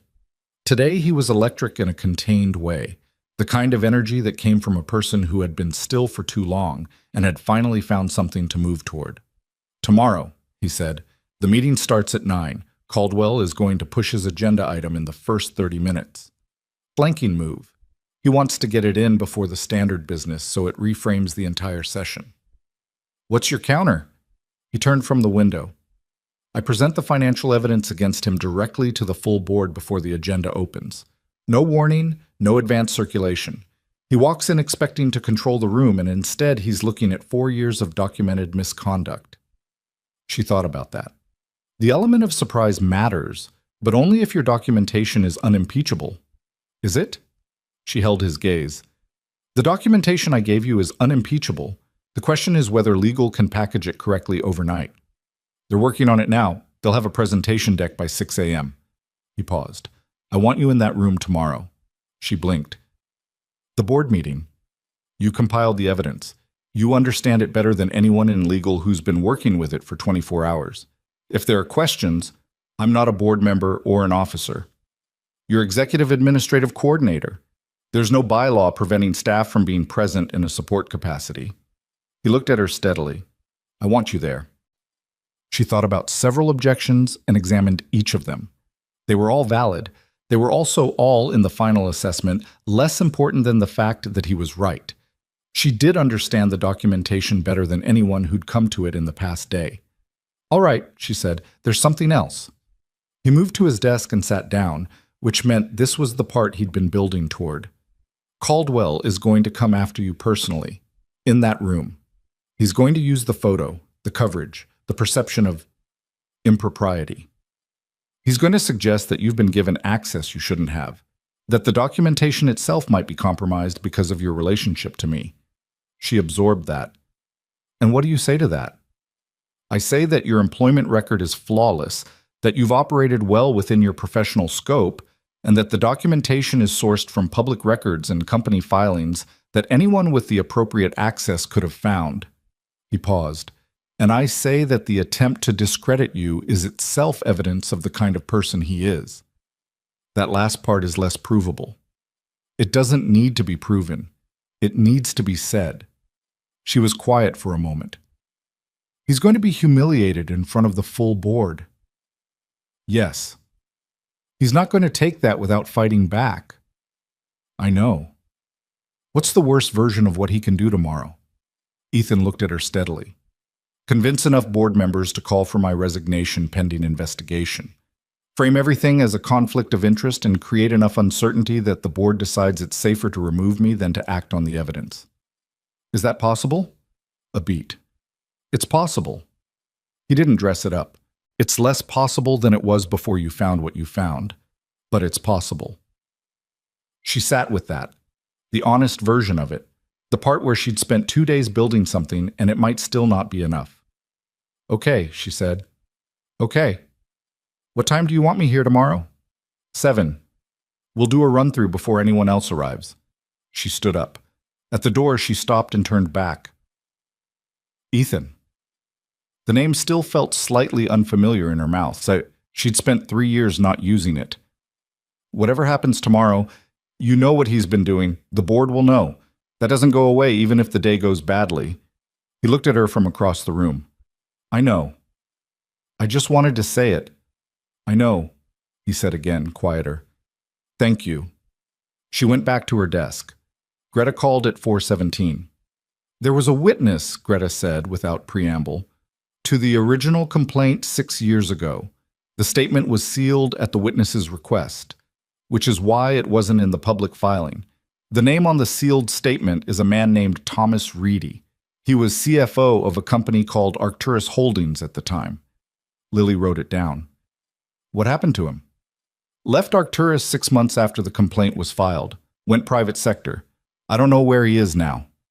That's enough, Lily said. That's a name. Thank you. She found Thomas Reedy in 40 minutes. He was currently the financial director of a mid-sized logistics company in New Jersey, which was close enough to relevant that her pulse picked up slightly. She composed a careful email, brief, professional, identifying herself by name and position, and making clear she was not acting in a legal capacity, simply reaching out on a private matter that she believed he would find relevant. She pressed send and sat back and thought about the probability that he'd respond before 9 a.m. tomorrow. Not high, but not zero. She worked until 6. At 6:10, as she was packing up to leave, a message arrived in her personal email from an address she didn't recognize. The subject line was, "You should stop." She stared at it for a moment. She opened it. It was 3 sentences. No signature. What you're doing is going to hurt you more than it hurts anyone else. You're not equipped for this. Walk away while you still can. She read it 3 times. Then she forwarded it to Ethan's encrypted email with the note, "Received this 6 minutes ago. Personal email, unknown sender, keeping original for records." Then she copied it to the folder on her home drive that was getting considerably larger than she'd expected when she started it on Sunday afternoon. She did not reply to the email. She was in the elevator going down when her phone buzzed. "Ethan." "I saw it," he said. "I figured you'd want to know immediately." "Are you okay?" She considered the question honestly. Her hands were steady. Her voice was steady. There was something in her stomach that she'd describe as heightened alertness rather than fear. But the line between those two things was thinner than she usually admitted. "Yes. It's intimidation. It's not a threat." "It's close to one." "It's close to one," she agreed. "But it's also a sign that someone is worried. If they weren't worried, they wouldn't have sent it." A pause. "That's one way to read it. It's the accurate way." She stepped out into the lobby and through the revolving door into the evening air, which was cold and clear and smelled like the city after rain. "I'll see you at 7. 7, he said. "Lily, take a different route home tonight." She almost told him that was unnecessary. She almost said he was being overcautious. Instead, she thought about the visitor log in Arm Alone and the email with no signature and said, "All right." She took the bus instead of the subway. Small alteration, probably meaningless. But the habit of thinking ahead had kept her out of worse situations than this.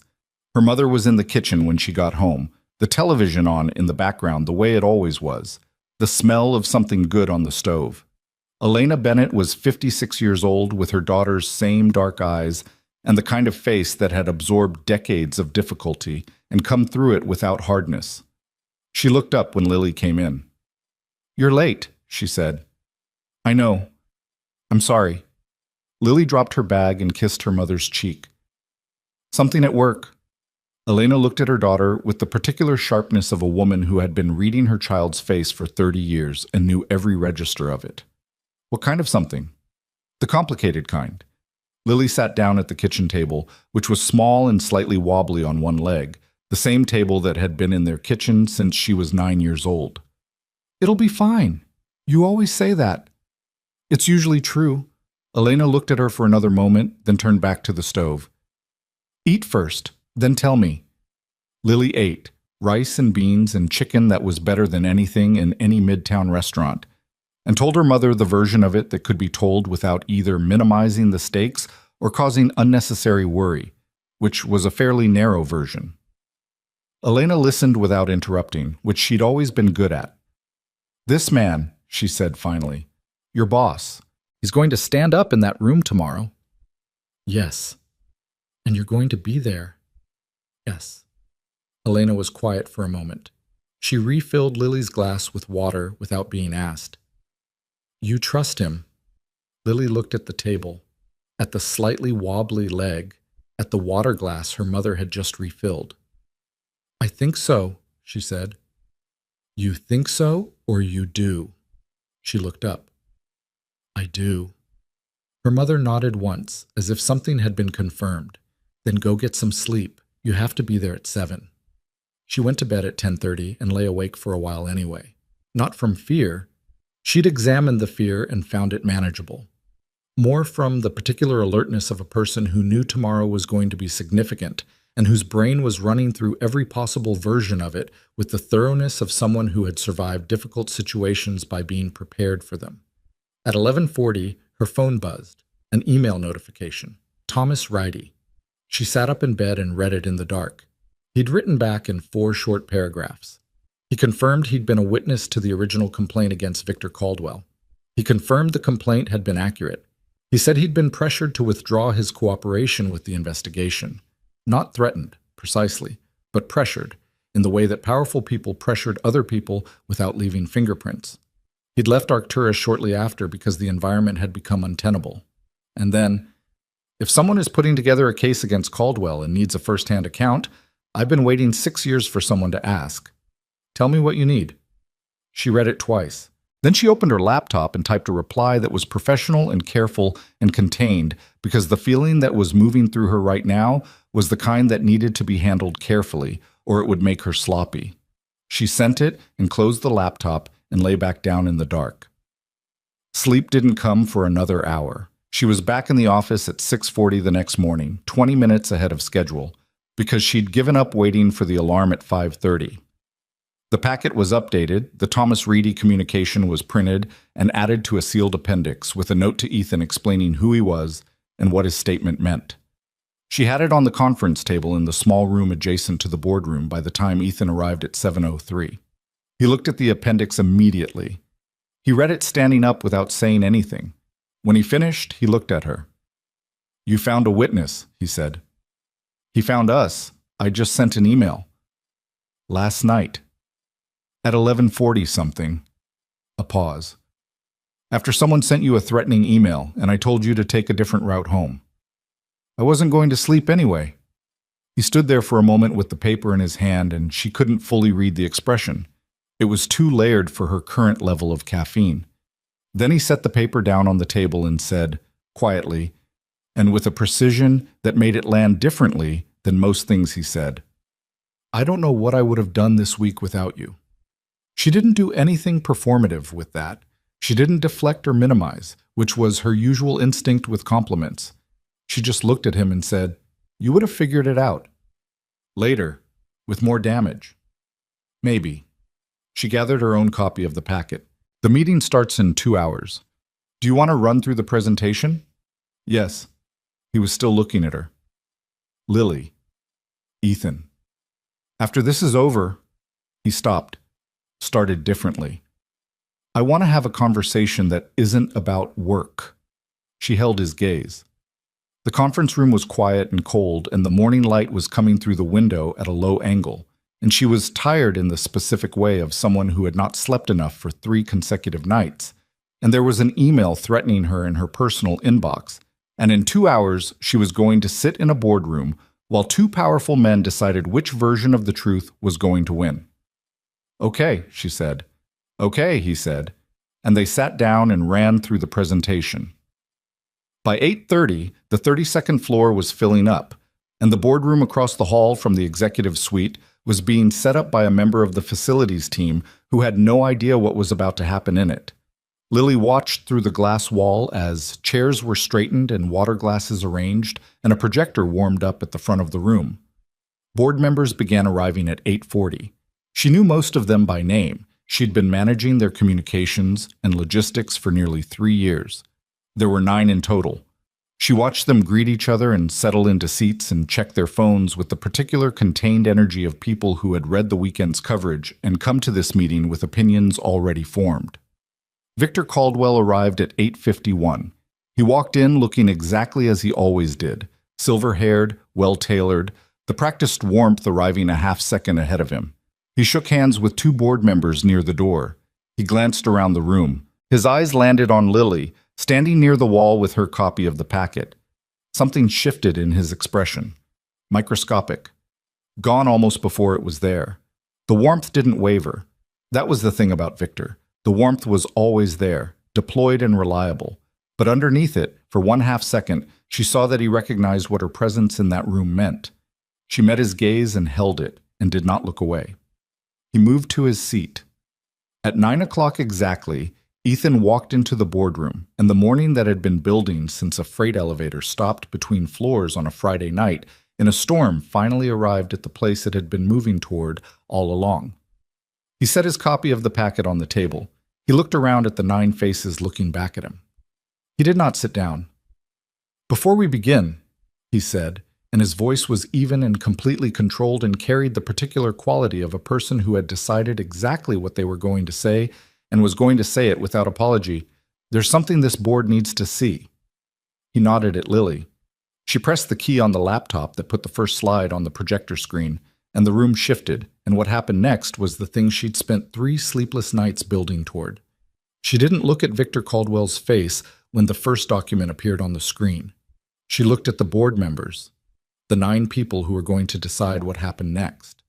She watched their eyes move from the screen to Ethan, from Ethan to the screen, and she watched the expressions change as the weight of what they were looking at became clear. That was when she allowed herself, briefly and privately, to exhale. The first slide was the voting record. Not the analysis, not the conclusion, just the raw comparison. 2 columns, side by side. The internal summary on the left, the public record on the right. The discrepancies highlighted in a color that didn't require explanation. Ethan let it sit on the screen for a full 10 seconds without saying anything, because some things were more effective when you gave a room time to understand them without being told what to understand. The silence in the boardroom had a specific quality. It was the silence of 9 people processing something that rearranged what they thought they knew. Margaret Osei spoke first.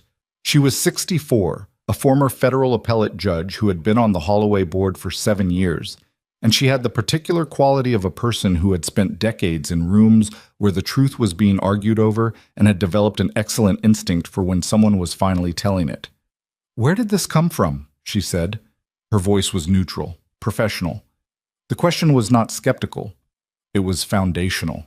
She wanted to know what she was looking at before she reacted to it. "Internal company records cross-referenced with public filings," Ethan said. "The originals are in the packet in front of you, fully sourced. The analysis was compiled independently, outside of legal, and then verified by outside counsel overnight." He paused. "Please turn to page 12. The room rustled. Pages turned. Lily stood at the wall and watched and kept her breathing even and her face professionally neutral, which took more effort than she showed. She'd been in the room for 4 minutes, and already the atmosphere had the particular pressure of something that had been building for a long time and was now releasing all at once, like a weather system finally breaking. She did not look at Victor Caldwell. Then she did. He was sitting at the far end of the table, 2 seats from the chair he usually occupied at the head. He'd been displaced by the setup. Ethan had subtly reconfigured the room's arrangement in a way that put him at the head position rather than Caldwell, a detail that she'd noticed when she'd come in at 6:40 and that she suspected Caldwell had noticed about 30 seconds after walking in. His jacket was on, his hands were flat on the table in front of him, and his face was doing the thing she'd seen it do for 3 years. The warm professional composure, the attentive expression, the practiced stillness of a man who had navigated difficult rooms for 40 years and was not going to let anyone see him react until he decided how he wanted to react. But his hands were flat on the table with a firmness that wasn't relaxed. That was the tell. Small, and she might have missed it on a different day, but she'd been studying this particular man for the past 3 days, and she knew his body language now the way she'd learned Ethan's, through sustained, quiet attention. Victor Caldwell was holding himself together, deliberately, with effort. The fourth discrepancy, Margaret Osei said from down the table. Page 17, the Prescott advisory vote. Can you explain what we're looking at here? Ethan turned to it. The internal summary from March of last year records the advisory vote as SCI vote is 4 in favor, 3 opposed, 2 abstaining. The public record filed with the regulatory body shows 5 in favor, 2 opposed, 2 abstaining. 1 vote was changed. The change shifts the recorded outcome from a plurality to a clear majority. Who had access to both documents? She asked. The internal summary was accessible to board members, the CEO, and the corporate secretary at the time of filing. The public record would have been submitted by the corporate secretary's office. He paused. The corporate secretary reports to the board's governance committee, which I chair, said a man 2 seats to Margaret's left. Gerald Park, 60, Korean-American, private equity background, methodical and careful and not someone who wasted words. He'd been reading the document since the first page and hadn't looked up.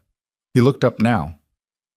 Which I chair, he repeated, and his voice had a quality in it that Lily recognized, the specific sound of a person who was angry and was deciding exactly how to use it. And I'm looking at alterations to documents filed under my governance committee's authority that I had no knowledge of. I know, Ethan said. This is not a small thing. I know that too. That's why we're here. A long pause. Gerald Park looked at the packet in front of him, then at the screen, then, for the first time since the meeting started, at Victor Caldwell. It was not a warm look, and that was when Victor Caldwell made his move. Ethan, he said. His voice was exactly as warm as it always was. Calibrated, patient. The voice of a man who had decided on his strategy and was committing to it fully. I think we all appreciate you bringing forward concerns, and obviously if there are genuine discrepancies in company records, that requires investigation. He looked around the table, making eye contact with each board member, deliberate and unhurried. But I think we also need to be honest about the context in which this presentation is happening. Ethan looked at him. You've had a difficult week, Caldwell continued. The media coverage has been uncomfortable. There are questions, legitimate questions, about judgment and professional boundaries. And I worry, I say this genuinely, as someone who has enormous respect for what you've built here, that what we're looking at this morning is a document package assembled in a very short period of time under considerable pressure to redirect attention from those legitimate questions. He set his hands, that same deliberate flatness, on the table. That's not an accusation, that's a concern. The room shifted. Lily felt it, the slight tilt of attention, the way some of the faces that had been hard and processing went slightly uncertain. It was well done. She had to give him that. It was exactly the right move. Don't deny, don't fight the evidence directly, reframe the whole exercise as something suspect. The documents are sourced from public filings, Ethan said. His voice didn't change. Anyone in this room can verify them independently. The analysis was confirmed by outside counsel, who have had no contact with me regarding the media situation this week. He paused. Would you like the name of the firm so you can call them directly? A beat. That won't be necessary. I think it might be, Margaret Osei said. Not unkindly, precisely. Victor, I'd like to hear your response to the specific discrepancies, not to the context or the framing, to the 4 documented alterations in the voting record. Caldwell looked at her. Something moved in his expression. The composure held, but there was a quality to the hold now, a tightness. Margaret, I think before we go further down this road, the Kessler vote, she said. October of last year. The internal record shows 6-3 against. The public record shows 7-2 against. 1 vote was changed. She put her hand flat on the table. Was your vote changed? The room was very still. I'm not going to respond to a document I've had 30 minutes to review, Caldwell said, without my own counsel present. The sentence landed in the room like a stone in a pond, and every ripple it made went in the wrong direction for him, because that was the sentence of a person who needed a lawyer, and everyone in the room understood that immediately. Gerald Park leaned back in his chair. Margaret Osei looked down at her packet. Two of the other board members exchanged a glance that lasted half a second and contained an entire conversation. Ethan waited. He didn't press. He understood, and Lily understood, watching from the wall, that the most powerful thing in the room right now was the silence after Caldwell's sentence, and filling it would only diminish it. It was Caldwell who broke it. He looked around the table with the practiced composure of a man executing a pivot. I think we should table this discussion pending a proper independent review. I move to bring in an external auditing committee before any further— I'd like to add something, Ethan said, before we discuss process. Caldwell stopped. Ethan looked at him for a moment, directly, without anger, without anything that could be characterized as personal, and then he looked at the rest of the board. The packet also includes documentation of beneficial ownership positions held through intermediary companies by a current board member and entities that are direct competitors to Holloway Group in the current Meridian contract bid. That documentation is on pages 23 through 31. He paused. In addition to the voting record discrepancies, this constitutes an undisclosed conflict of interest in violation of the board's governance charter. Margaret Osei was already turning to page 23. Gerald Park had not moved. He was looking at Caldwell with the expression of a man who had arrived this morning with a calibrated opinion about this meeting and had watched it become completely irrelevant to what was actually happening. Victor, he said quietly, do you have an ownership interest in Meridian Logistics Partners? A pause that lasted 1 second too long. Through a holding structure, there is an indirect yes or no, Gerald said, still quiet, still even. The evenness of it was almost worse than anger would have been. Caldwell's composure cracked, not dramatically. It wasn't a collapse. It was more like a hairline fracture, the kind that started at one point and sent a very fine line outward in all directions. His jaw tightened. His hands moved for the first time, folding together on the table. This is an oversimplification of a complex financial yes or no, Margaret Osei said. The room held. Indirectly, Caldwell said, and his voice had changed. Still controlled, but the warmth was gone now, stripped off. What was underneath it was harder and older and considerably less interested in the feelings of the people around him. Through a structure that is entirely legal and has been disclosed in the appropriate filings. Yet it has not been disclosed to this board, Gerald Park said, which is what the charter requires. The next 40 minutes were not comfortable for anyone in the room. They were least comfortable for Victor Caldwell, but they were not easy for anyone else either, because what happened when something like this broke open was not clean. It was messy and uncertain, and required every person in the room to reckon with the fact that they had been sitting on a board alongside someone who had been doing this for years, while they ran agenda items and debated projections and believed they understood what was happening around them. Lily stood at the wall and did not sit down. She answered 2 questions directed at her, both from Margaret Osei, both precise, both about sourcing methodology for specific documents, and she answered them clearly and without elaboration and watched the former judge absorb the information the way she absorbed everything, completely, without visible reaction, and then filed it somewhere it would be useful. Caldwell tried 3 more redirections. Each one was a version of the same argument. The documentation was assembled under duress, the timing was suspicious, the relationship between Ethan and the woman who compiled the evidence was itself a conflict of interest that undermined everything presented here. Each time he hit a wall. The wall was the documents themselves, publicly sourced, independently verified, sitting in front of 9 people who could read. After his 3rd attempt, Margaret Osei said, without looking up from her packet, "Victor, I've been on this board for 7 years, and I have never once questioned your judgment." She looked up. "I'm questioning it now. I'm also questioning considerably more than that. I'd suggest you stop talking and let us discuss process." Caldwell was quiet after that. The vote to suspend Caldwell from board activities pending an independent investigation took 11 minutes to organize and 4 minutes to conduct. It passed 7-1. The one dissenting vote came from a board member named Franklin Reese, who had been on the board for 2 years and appeared genuinely uncertain about what was happening rather than actively opposed, which was its own kind of information.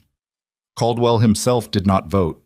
He sat at his end of the table with his hands folded and his face arranged into something that was no longer warmth and not quite anything else, and waited for it to be over. When the vote was recorded, he stood up. He picked up his jacket from the back of his chair. He looked at Ethan, not with anger, which Lily had expected, with something stranger and colder. "You've made an enemy today," he said, conversationally, as if he were commenting on the weather. "I had one already," Ethan said. "I just didn't know it."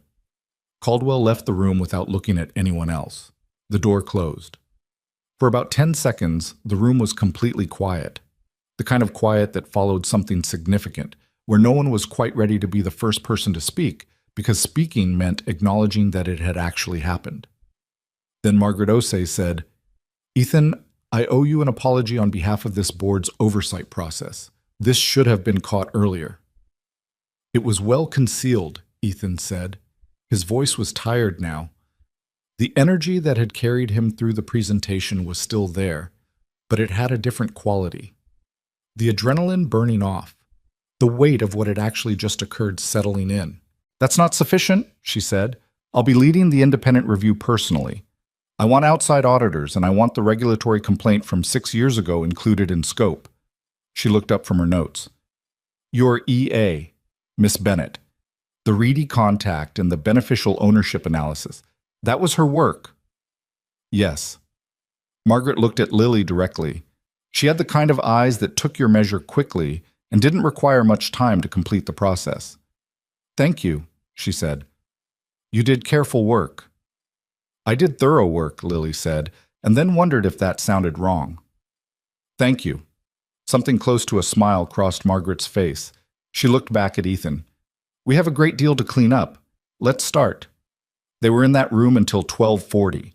By the time it was over, the outline of the independent investigation had been established, the communication plan for the regulatory bodies was drafted, and the framework for unwinding Caldwell's influence on 4 years of board decisions was in progress. It was the beginning of what would clearly be a long process, not the end of anything, and everyone in the room understood that. But beginnings were what they had, and they were more than they'd walked in with. Lily's feet hurt. She'd been standing for the better part of 4 hours. When the last board member filed out, she gathered her copies of the documents and her laptop and started for the door. She was thinking about the sandwich she was going to get from the place on 53rd that did the turkey and avocado, because she hadn't eaten since the granola bar at 6 a.m., and her body was starting to register a formal complaint. "Lily." She turned. Ethan was still at the head of the table. The room was empty now except for the two of them and the remains of what had just happened. Water glasses, printed packets, a whiteboard someone had used to diagram the investigation timeline. He looked, she thought, like a person who had just set down something very heavy and wasn't quite sure yet what to do with his hands. That was... He stopped, looked at the table, started again. "You should know that what you did this week, what you spent 3 days building, is the reason this morning went the way it went." "I know," she said, not immodestly, just accurately the way she'd said it before. "I'm not done." He looked up. "I've been thinking about what to say since this morning started, which is not usually a problem I have, and I'm finding it..." He made a small sound of frustration with himself. "I need you to understand that this isn't about the investigation. This isn't about Caldwell or the documents or Meridian." He paused. "What I said Tuesday evening, about wanting a conversation that wasn't about work." She stood at the door with her laptop and her documents and looked at him across the empty boardroom. "I meant it," he said. "I know you did," she said. "I don't know how to do this," he said, with a directness that was almost startling. "I've been alone for 4 years. I've been functional. I've been a good father, I think, and a competent executive, and I have managed to keep every single part of my life in its correct compartment, and I was fine with that. I had decided I was fine with that." He looked at her steadily. "And then 7 hours in a freight elevator." "7 hours," she said. "I'm not saying that's where it started. I think..." He stopped. "I think I noticed you long before that. I just didn't let myself..." He pressed his hand to the back of a chair. "I was managing it, the way I managed everything." She walked back into the room. Not all the way. She stopped a few feet from the end of the table and put her documents down and looked at him. "I noticed you too," she said. In case that wasn't clear. It was not clear. "I'm good at not making things clear when it serves me." He looked at her. Something in his face relaxed. Not all the way, not completely, because she was starting to understand that all the way wasn't something that happened for him easily or quickly, and that was fine. "What do we do with this?" he asked. "I don't know exactly," she said. "I know that there are about 15 complications I can list from here." She paused. "Professional ones. I work for you." "That's—" He stopped. "I'm aware that's a complication. And I know you have a daughter, and that's not a small thing to navigate." "No," he said. "It's not. And I know neither of us is—" She searched for the right word. "Easy. You're closed off in ways that took a freight elevator and a crisis to crack open. And I'm—" She thought about the granola bars and the manuscript and the 6 weeks of untouched chapters and the habit of not needing things. "I'm not easy either." He looked at her with a steadiness that she was beginning to recognize as his version of openness. This was what it looked like when Ethan Holloway wasn't managing himself. Completely still, completely present. "I know," he said. "So I don't know exactly," she said again, "but I know it's not nothing. I haven't thought something was nothing in 3 years and then suddenly thought it was something since Friday." "Neither have I." A pause. The room was quiet. Outside the windows, the city was doing its midday thing, noise and light, and the ordinary, beautiful chaos of 12 million people going about their business, completely unaware that 2 people in a conference room on the 32nd floor were trying to figure out something that had no instruction manual. "Can I take you to dinner?" he asked. She blinked. "Tonight?" "I was thinking not tonight. I was thinking when things are less. When the investigation isn't 3 days old and the board isn't actively restructuring and I'm not going to spend the meal distracted by logistics." She thought about that. "That's practical. I'm a practical person." "You're a complicated person who presents as practical." Something moved in his face. "That's accurate." "So am I," she said. "I know." He said it the way he'd said things in the elevator, like he'd been thinking it for longer than the conversation had been happening. "Dinner, when things settle, somewhere without any of this around it." "Okay," she said. She picked up her documents. At the door she stopped and turned back once more, because she seemed to have developed a habit of that. "Ethan, for what it's worth, I think you've been a good father for 4 years in circumstances that would have broken most people. I don't think that's a small thing either." He looked at her. She'd caught him off guard. She could tell by the way his face didn't have a response ready. "Go eat something," she said. "You've been awake since 5. She went to her desk. She called Greta and told her she owed her the best lunch in Manhattan. She called her mother and said, briefly and without detail, that it had gone well. And then she sat at her computer and started processing the fallout, the emails that had accumulated during the 4-hour meeting, the calendar items that needed adjustment, the communications that would need drafting for the regulatory process ahead. She was 20 minutes into it when Ethan appeared at her desk. He set a paper bag on the corner of it. From the sandwich place on 53rd, turkey and avocado. She looked at it. She looked at him. "You mentioned it once," he said. "That it was your usual." She didn't remember telling him that. She must have said it in passing, months ago, the kind of thing people said without thinking, the kind of thing you forgot immediately unless you were paying attention. He'd been paying attention. He just hadn't said anything. "Thank you," she said. He went back into his office and closed the door. She ate the sandwich at her desk and continued working, and there was a quality to the afternoon that she didn't have a precise word for. Not light, because the situation was genuinely complicated, and the work ahead was significant, and nothing was resolved in any final sense. More like the particular feeling of a day that had done what it was supposed to do. The investigation moved quickly in the weeks that followed, the way investigations did when the documentation was solid and the regulatory bodies had enough to work with. Thomas Reedy's witness statement went into the official record. The beneficial ownership positions were confirmed by auditors. The altered board minutes were verified by 3 independent forensic accountants. Caldwell's lawyers put out 3 statements in the first 10 days. Each one was more carefully worded than the last, and the careful wording was its own kind of admission. The financial press, which had spent the previous weekend framing Ethan as a distracted executive making poor decisions, spent the following weeks reframing the entire narrative. There were profiles, parquets, pieces about how the Holloway Group's CEO had uncovered systematic board corruption and moved swiftly to address it.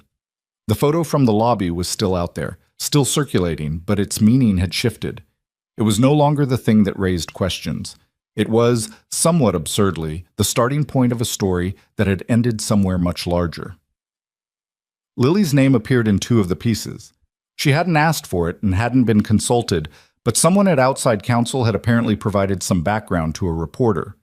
Executive Administrative Coordinator, key role in compiling evidence. She read her name in print and felt something complicated about it. Not quite pride, not quite discomfort. Something in between. She showed it to her mother, who read it twice and said, "You should have gotten more than 1 sentence." "I don't need more than 1 sentence." "I know you don't need it," Elena said. "That's different from deserving it." Lily didn't argue. On a Thursday afternoon, 3 weeks after the board meeting, Ethan appeared at her desk at 4:30. This was not unusual anymore. He'd developed in the past weeks a habit of stopping at her desk in the late afternoon that was different from the functional stops of before. Less purposeful. More like a person who'd found a place they didn't mind being. "I have a request," he said. She looked up from her screen. "Professional or personal?" "Personal, sort of." He leaned against the edge of her desk, which he'd also started doing. "Sophie has a thing Saturday morning. The performance run-through at school. She wants to bring someone." Lily looked at him carefully. "Someone?" She asked specifically. He said it with the careful neutrality of a man who was delivering information and very deliberately not editorializing. "I told her I'd ask." Lily sat with that for a moment. The weight of it. A 7-year-old with her father's dark hair and her mother's pale green eyes, asking specifically. "What time Saturday?" she said. Something shifted in his face. 10? "I'll be there," she said. He pushed off from the edge of her desk and went back toward his office. And she turned back to her screen, and outside the windows, New York was doing what it always did. Enormous and indifferent, and full of people carrying things nobody could see from the outside. She opened the document on her laptop. The manuscript. The chapter she'd started on the subway 3 weeks ago and had been coming back to slowly in the evenings. It was 60 pages longer than it had been before the blackout. She read the last paragraph she'd written. She added 2 sentences. She saved it. Saturday morning arrived the way November mornings did in New York. Cold and flat and bright. The kind of light that had no warmth in it but made everything look very clear. Lily took the subway from Queens, which meant she was on the platform at 8:40 with a coffee she'd made at home in a travel mug because buying coffee on the way was $4 she'd rather keep, and she stood in the cold and thought about what she was doing. She was going to a 7-year-old school performance run-through. She was going because the 7-year-old had asked specifically. She was going because the 7-year-old's father had leaned against her desk on a Thursday afternoon and delivered that information with the careful neutrality of a person trying very hard not to make it a bigger thing than it already was. And she had said yes before she'd fully thought it through, which was not her usual approach to anything. She rode the train into the city and watched the stations pass and drank her coffee and thought about the word specifically. Sophie had asked specifically. Children that age asked for what they wanted with a directness that adults spent decades unlearning, and the fact that a 7-year-old she'd never met had formed an opinion about her felt significant in a way she wasn't entirely prepared for. The school was on the Upper West Side. Lily found it without difficulty. She was good at finding things, and stood outside for a moment looking at the building, which was old brick and had the particular look of a place that had been educating children for a long time and was not particularly impressed with itself about it. Ethan was waiting just inside the entrance with Sophie beside him. The first thing Lily registered was that Sophie was smaller than she'd expected, which was irrational because she knew the child was 7. Children were small. This was not new information. But there was something about the reality of her. Dark hair and 2 uneven braids that suggested Ethan had done them himself. The pale green eyes Lily had only seen in a framed photograph. A coat that was slightly too big for her because children grew faster than coat purchases could keep up with. That made the photograph feel very far away. Sophie looked at Lily with the frank assessment of a child who had not yet learned to disguise her curiosity. She looked at her the way children looked at things they were trying to understand, thoroughly, without self-consciousness, without any of the social machinery that adults use to make the process less obvious. "You're Lily," she said. Not a question. "I am," Lily said. "You're Sophie. Dad said you work with him." "I do." Sophie considered this. "He smiles more on days when he comes home and says it was a good day at work." She said it with the tone of someone presenting evidence. "I thought maybe it was because of you." Behind Sophie, Ethan closed his eyes briefly. Lily kept her face entirely neutral. "That's very observant," she said. "I'm observant," Sophie confirmed. "Dad says it too." She seemed satisfied with the confirmation and turned to go inside, apparently done with the introduction, as if she'd gathered the information she needed and could proceed. "The run-through starts in 10 minutes, she called back over her shoulder. "We should go in." Lily looked at Ethan. He was looking at his daughter with an expression that mixed mortification with something else. Something that was trying very hard not to be amusement and was losing. "She's 7, he said. "She has no filter." "I noticed," Lily said. "I liked it." They went inside. The run-through lasted an hour and 15 minutes, and Sophie had the second act lead, which meant she was on stage for about 20 minutes of it in a costume that involved a lot of silver fabric and a cardboard crown that sat at a slight angle because it was too big for her head. She performed with the complete unself-conscious commitment that children brought to performance. No second-guessing, no awareness of the audience, just the full investment of a person who had decided this was the thing she was doing right now. Lily sat next to Ethan in the third row of folding chairs and watched. She noticed, without making it obvious that she was noticing, the way he watched Sophie. It was different from every other expression she'd cataloged on his face over the past 3+ years, stripped of all the management and control and professional distance. Just a man watching his daughter pretend to be a queen in a too-big cardboard crown, and the love in it was so unguarded that it almost felt intrusive to observe. Almost. She watched anyway. At one point, Sophie delivered a line with unexpected force, something about being brave in spite of fear, which was apparently the climactic speech of the second act, and the small audience of parents and teachers made a sound of appreciation, and Sophie broke character for exactly 1 second to look directly at her father with an expression that said, "Did you see that?" And Ethan, who did not smile easily or often or without cause, smiled, wide and real and completely undefended. Lily looked away because it felt like the right thing to do. After the run-through, Sophie found them in the hallway with the crown still on, tilted further to one side than before. She was accompanied by 2 other children who were introduced as Maya and Jacob, and who assessed Lily with less directness than Sophie had, but equal thoroughness. "Are you coming to the real one?" Sophie asked. "The November 14th performance?" "Yes." Lily glanced at Ethan, who was doing his careful neutrality thing again. She looked back at Sophie. "If your dad has room in the schedule." "He does," Sophie said immediately. "I already checked." She looked up at Ethan. "Can we get hot chocolate? Maya's mom said there's a place 2 blocks over." "Did she?" "She said it's good." "She might be right," Ethan said with the tone of a parent who had learned not to argue with the specific logic of a 7-year-old in a good mood. He looked at Lily. "If you have time." She had time. She'd left the entire morning open, which she wasn't going to admit, but she had. They got hot chocolate 2 blocks over, at a place that was small and warm and slightly crowded with weekend families, and they sat at a table near the window with Sophie between them, which was not a configuration Lily had anticipated when she'd woken up that morning. Sophie had removed the crown, but was holding it in her lap with the possessiveness of something important.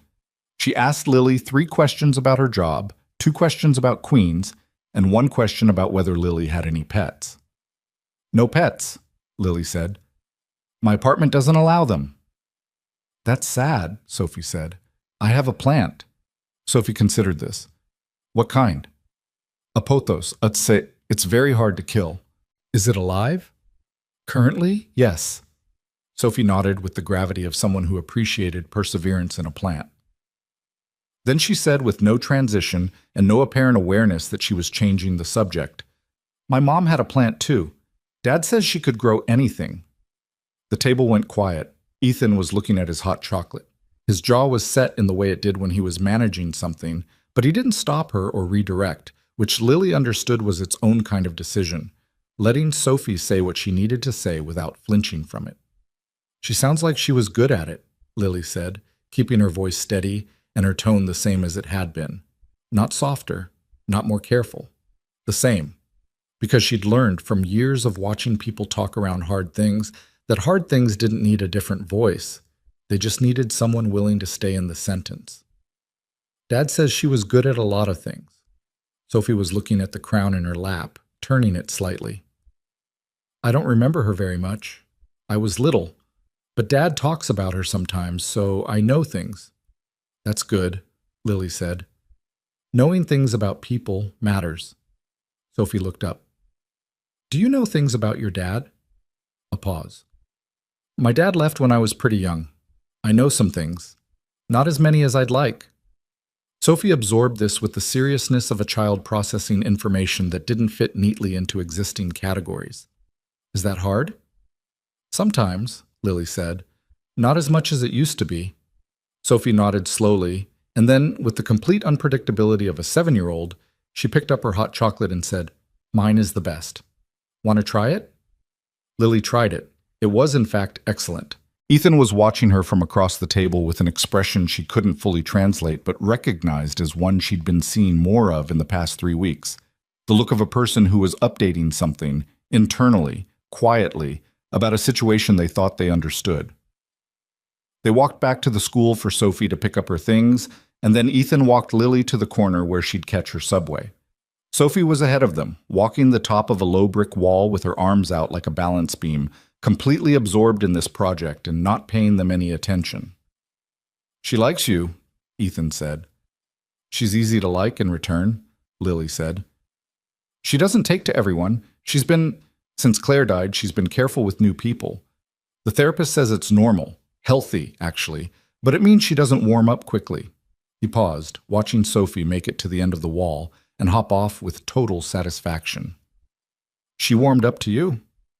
Lily watched Sophie, too. The too big coat, the uneven braids, the cardboard crown tucked under her arm like a briefcase. "She asked me if I know things about my father."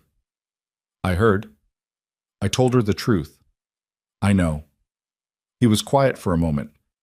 "Sophie asked me last week if you were coming to the run-through because you wanted to or because I asked you to." Lily looked at him. "What did you tell her?" "I told her both could be true." "That's accurate." She seemed satisfied with that. A pause. The city moved around them, strollers and dog walkers and 2 teenagers on bikes who needed to be more careful on the sidewalk. Sophie had found a pigeon to observe from a respectful distance and was watching it with the same complete focus she'd given everything else this morning. "Ethan," Lily said. "Yes." "You said you wanted to have dinner when things settled." "I did?" "Things have settled somewhat." He looked at her. "Somewhat." "I'm not saying the investigation is resolved. I'm not saying everything is clean, but we've been—" She searched for the right framing. "We've been in a holding pattern, professionally, where neither of us has said anything beyond what we already said in the boardroom, and I think that's been practical and appropriate given the circumstances, but I'm starting to find it—" She stopped. "Frustrating?" he offered. "I was going to say insufficient," she said. Something moved in his face. "So was I," he said. So, he paused. "Thursday. There's a restaurant in the West Village I've been to once, 2 years ago. I thought about taking you there, and then thought it might be too—" He stopped. "I don't want to make this into a production. I just want to have dinner with you without this building around it." "Thursday," she said. "That works?" Sophie appeared at Ethan's elbow. She'd completed her pigeon observation and rejoined them with the matter-of-fact energy of someone who had finished one task and was ready for the next. She looked between them with those pale green eyes. "Are you coming to the real performance?" she asked Lily. "November 14th, Lily said. "I'll be there." Sophie looked satisfied. She slid her hand into her father's without looking at him. a gesture so practiced and automatic that it clearly happened all the time. The particular ease of a child who knew her parent was always going to be there when she reached. "Can we get lunch? I want noodles." "You always want noodles," Ethan said. "Because noodles are always good," Sophie said, with the certainty of someone stating a physical law. Lily smiled. She said goodbye, and Sophie said goodbye back with the same directness she'd deployed for everything else. And Ethan said Thursday with a quiet certainty that had no performance in it, and she walked to the subway entrance and went down the stairs. On the train back to Queens, she sat with her empty coffee mug and the memory of a cardboard crown at a slight angle and thought about the word specifically again. Sophie had asked specifically. That word, she understood now, carried more weight than she'd given it on the platform that morning. It meant she'd already been in that house, somehow, before she'd ever set foot in it. Thursday came. The restaurant was small and not trying too hard, which she appreciated. They ordered wine she didn't pretend to know and food she actually wanted, and for the first 40 minutes they talked about things that weren't the investigation or the board or Caldwell's lawyers or the Meridian contract, because they'd agreed, without explicitly agreeing, that those things could exist for one evening outside the frame. They talked about his childhood. He'd grown up in Connecticut, the son of a man who'd built a smaller version of what Ethan had eventually expanded, and the inheritance had come with expectations that had felt like walls before they'd felt like foundations. He talked about it the way people talked about formative pressure, not bitterly, but honestly, with the acknowledgement that something can shape you and cost you at the same time. She talked about the book, the real version of it again, but further along than the version she'd described in the elevator, 60 pages further, technically, plus the chapter she'd been unlocking in pieces since October. She told him about the opening section, which was about her grandmother's kitchen and the specific smell of a particular cleaning product that her grandmother used and that Lily couldn't smell without being immediately transported. She told him that the hardest part of writing about people you knew was that you loved them, and that love kept trying to protect them from your honest observation. "And how do you get past that?" he asked. "I try to remember that honest observation is also a form of love," she said. "That seeing someone clearly, all of it, not just the parts that are easy, is actually more respectful than protecting them from the truth of themselves." He looked at her across the table. "Is that something you believe generally?" "Yes." She paused. "It's something I'm still practicing." "At what?" "Letting people see me clearly," she said. "I'm good at seeing. I'm less good at being seen." He held her gaze. "I've noticed." "I know you have. Is this—" He gestured slightly at the table, at the space between them. "Is this helping?" She thought about it honestly. "Yes," she said. "It's uncomfortable, and yes."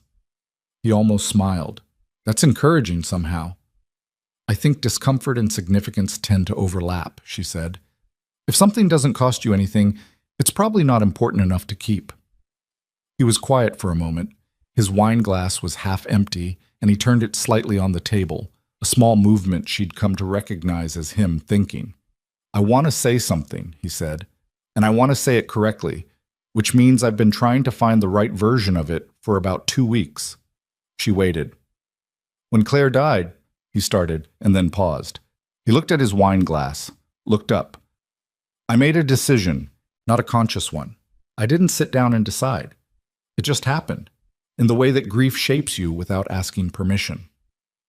I decided that I was going to be excellent at the things I could control, and I was going to let the other things, the things I couldn't control, the things that required me to need someone, the things that could hurt, I was going to let those go quiet." He paused. "It worked. For 4 years, it worked reasonably well. I was good at my job. I was a decent father. I had everything in its compartment. And then the lights went out," she said. "And then the lights went out," he said. "And I was stuck in a small box with a person I had been looking at without seeing for 3 years. And she told me things that were true, and I told her things that were true. And I remembered—" He stopped. "I remembered what it was like to be in a conversation where you were actually in it, where you weren't managing, where you said what you meant, and the other person said what they meant, and you were both just—" He shook his head slightly. "I hadn't had that in a long time." Lily looked at him. He was not performing this. That was the thing about Ethan when his walls were down.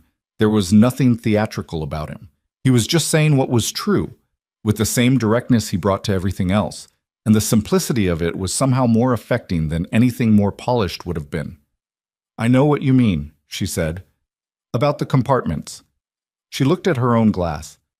"I built mine differently. Mine were about not needing things, not letting myself want what I was pretty sure I couldn't have.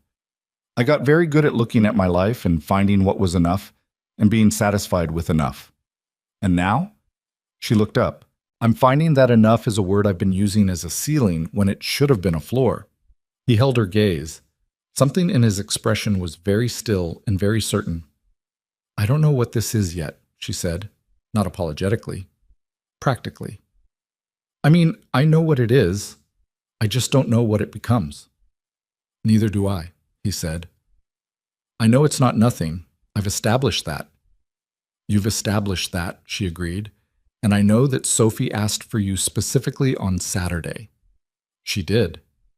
"And I know that I've been walking past your desk for 3 years and not stopping, and in the past 3 weeks I've stopped every day, and I can't tell you exactly when that happened, except to say that it did, and I don't intend to go back." Lily sat with that for a moment, the weight of it and the simplicity of it together. "Okay," she said. "Okay?" "I mean, yes," she said. "I mean, I'm in. I don't know what in looks like yet either, but I'm in it." He looked at her for a moment, and then something happened to his face that she'd been waiting for without knowing she was waiting for it.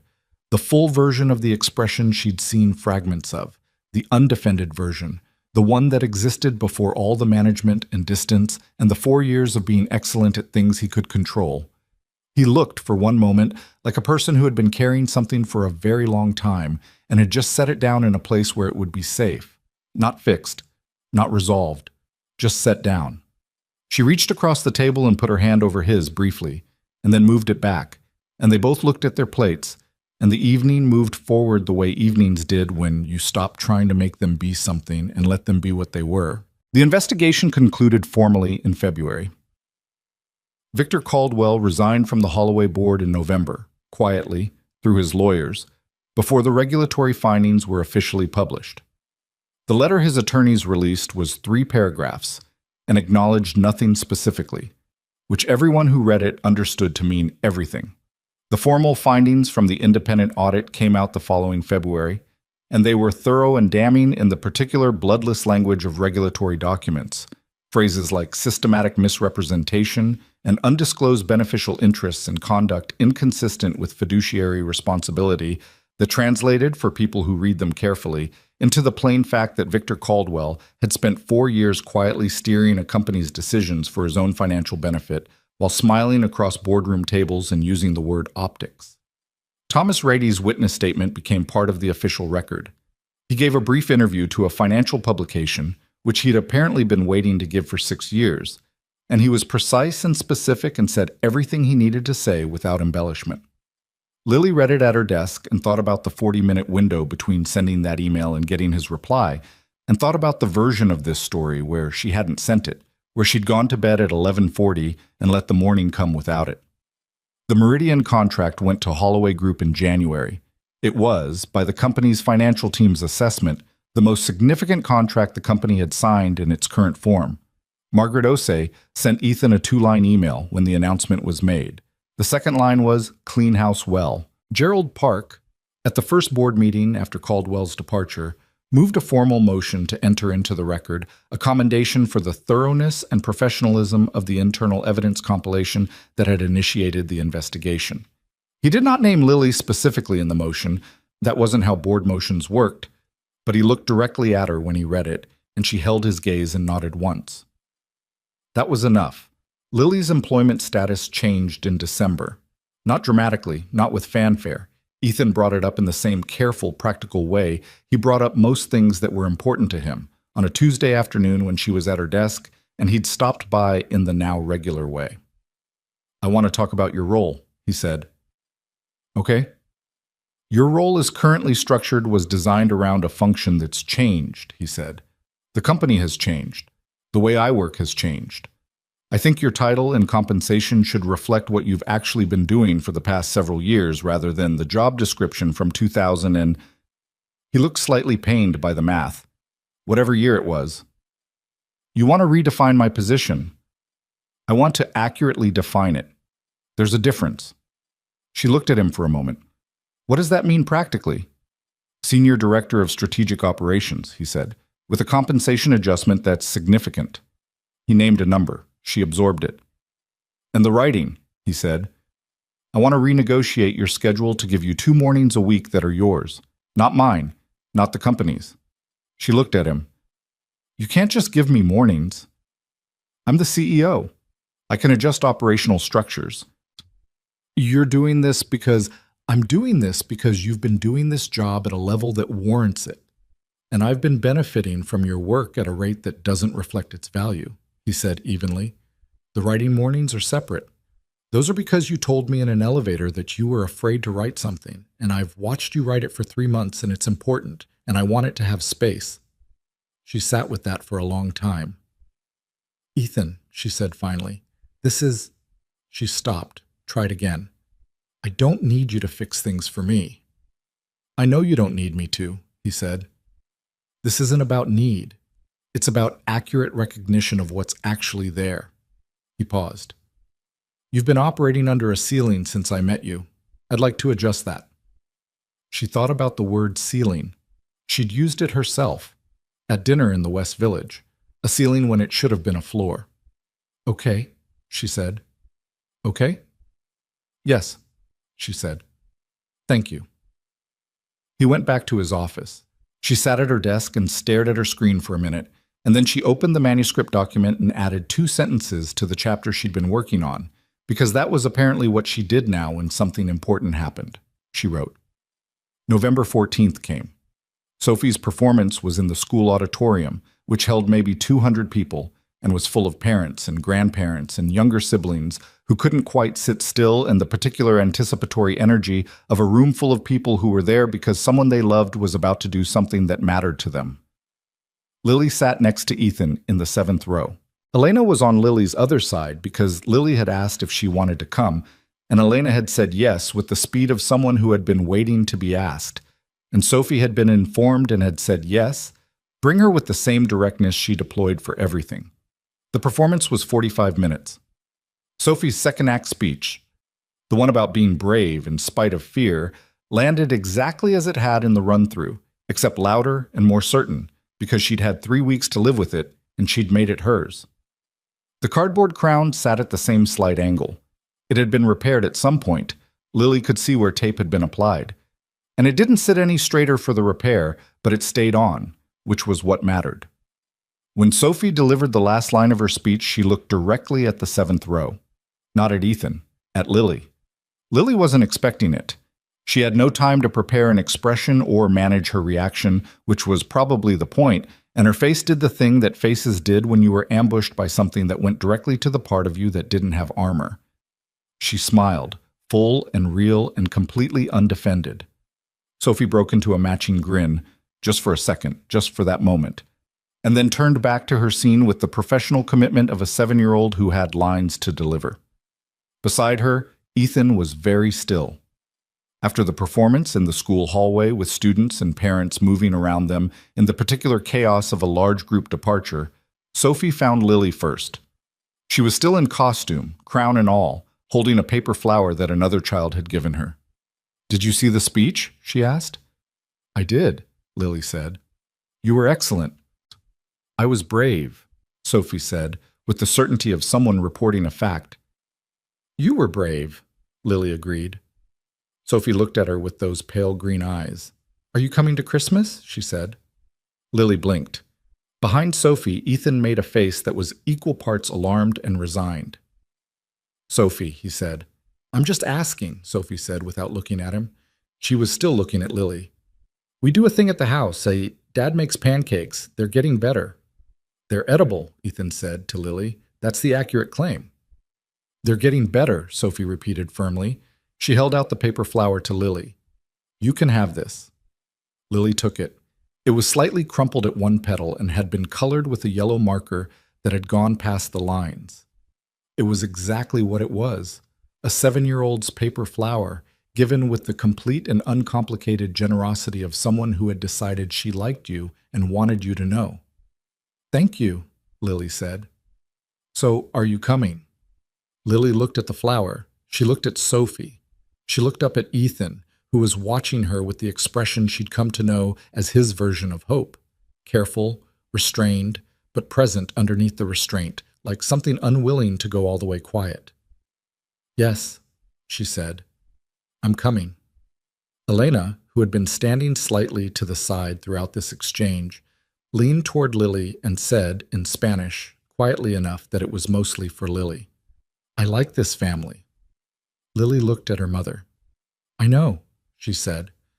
What happened after that happened slowly, the way real things did. Not in a single moment, not in a dramatic declaration, but in accumulation. Christmases and school events and Tuesday afternoons at her desk and dinners that stopped being notable because they became regular. Sophie learned to text Lily directly about things that were important to her, which was a list that included her opinions on various subjects, updates on the plant Lily eventually brought to the townhouse because Sophie had asked about it specifically, and periodic reviews of the chapters Lily let her read, edited for age appropriateness, from the manuscript that was becoming a book. Elena and Ethan developed a rapport that Lily had not anticipated, and that filled her with a complicated warmth. They found common ground in their shared assessment of Lily's stubbornness and their joint commitment to making sure she ate actual meals, and they communicated about this alliance in the way that people did when they'd decided to be on the same side of something. The book was finished in April, not April the following year. April 6 months after the elevator. She'd been carrying it for 4 years and she finished it in 6 months, which she thought said something about the relationship between having something to say and having the space to say it. The way space changed things, not in a magical way, but in the ordinary practical way of being able to breathe. She sent it to 3 agents on a Tuesday morning from her desk on the 32nd floor during one of the 2 mornings that were hers. She told Ethan when he stopped by that afternoon. 3? He said. To start, she said. What are you hoping for? She thought about what she'd said in the elevator the first time she'd described the book to someone who actually listened. Maybe someone who doesn't know that world will know it a little. Same thing I've always been hoping for, she said. He looked at her with that steady, undefended expression that she still wasn't entirely used to and probably wouldn't be for a long time, and said, It's going to find its readers. You haven't read it. I've read the chapters Sophie approved. A pause. You're a real writer, Lily. You've been one the whole time. You just needed to stop managing around it. She looked at her screen. She thought about the granola bars in her drawer. Still there, still a habit, probably always would be. She thought about the 2 sentences she'd written on the subway the night of the blackout, which had ended up in the book's 3rd chapter, cleaned up but recognizable. She thought about the specific quality of 7 hours in a freight elevator and how impossible it was, from the outside, to understand why that had mattered. The thing about invisibility was that you could live inside it for a long time and mistake it for safety. You could convince yourself that being unseen was the same as being protected, that if no one looked at you directly, no one could use what they saw. Lily had done this for most of her adult life, and she'd been very good at it, and it had served her mostly. She'd survived things that required not being seen. She'd navigated rooms and situations and the particular difficulty of being a person with less power than the people around her, and she'd done it by making herself essential while making herself small. The elevator had taken that away from her. 7 hours with nowhere to hide, and a man who had slowly, imperfectly, in the particular halting way of someone relearning something they'd deliberately unlearned, turned toward her and looked. And she'd looked back. That was the whole of it, really. That was the unglamorous, uncinematic, entirely human core of it. 2 people in a difficult box, deciding to stop managing and start being honest. Everything that followed, the investigation, the boardroom, the dinner in the West Village, Sophie's paper flower, the book, was the accumulation of that one decision, repeated in different forms, held to across complications and uncertainties, and the ordinary friction of 2 imperfect people who were not easy and who had both spent considerable time convincing themselves they were fine alone. They were fine. They were also better together. Both things were true, and learning to hold both without letting one erase the other was the work of it, the ongoing daily work of it. And it was not always smooth, and it was not always comfortable, and there were days when old habits reasserted themselves. when she went quiet and internal in the way she did when something scared her, when he went distant and managed in the way he did when something felt like too much. And those days required patience and the willingness to say eventually what was actually happening.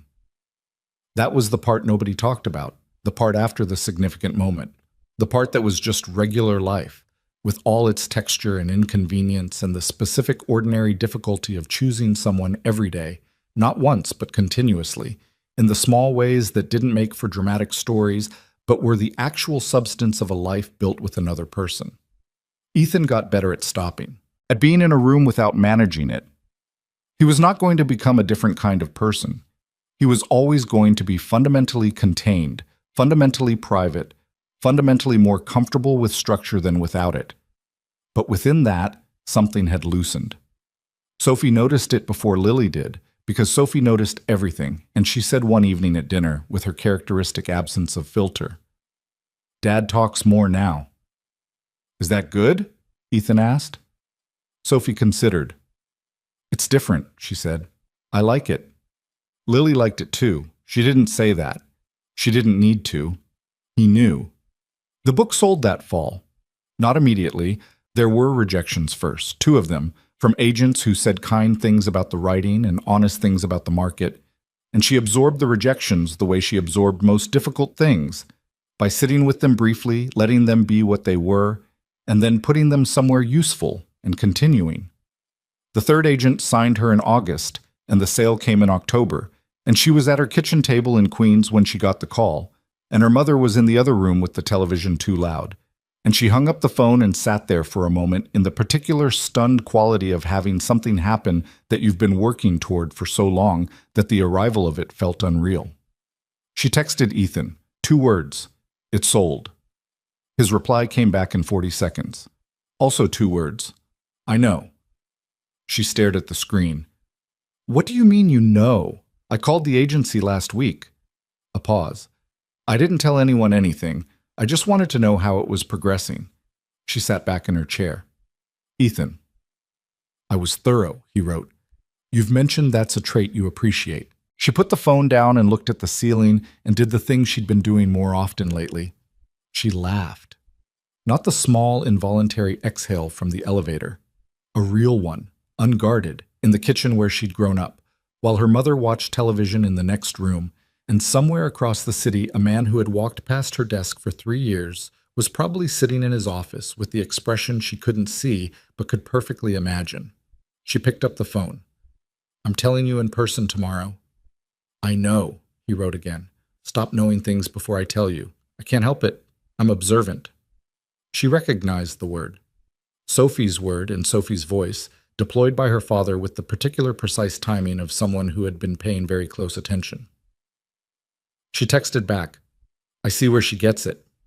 She put the phone in her pocket and went to tell her mother, and Elena made a sound that was somewhere between a word and something that didn't need to be a word, and held her daughter's face in her hands briefly the way she'd done since Lily was small, and the television was too loud in the background, and the kitchen smelled like the cleaning product that was going to end up in the 3rd chapter of a book that people Lily had never met were eventually going to read in cities she'd never been to.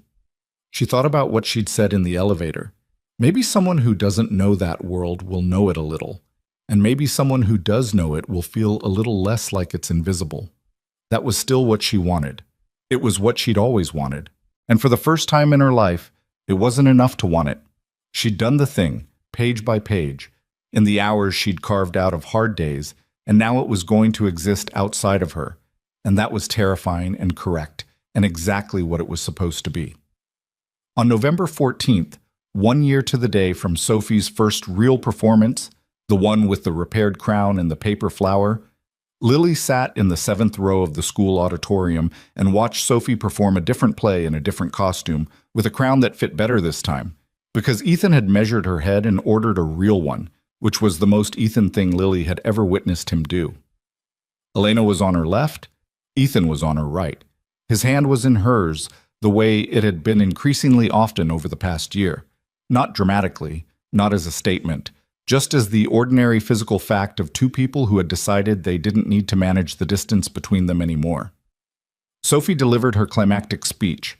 She looked directly at the 7th row. At all three of them this time, her gaze moving across Elena, to Lily, to her father, and back, taking them in as a unit, as the specific configuration of people who had shown up for her, which was all any child really needed to know. Who was going to be there? Lily felt Ethan's hand tighten slightly around hers. She tightened back. Sophie finished her speech. The auditorium applauded. The crowd sat straight. Outside, November was doing what November did, cold and clear and bright in the way that had no warmth but made everything visible. And that was enough. That was exactly enough. Not as a ceiling, as a floor and everything built on top of it and everything still to come.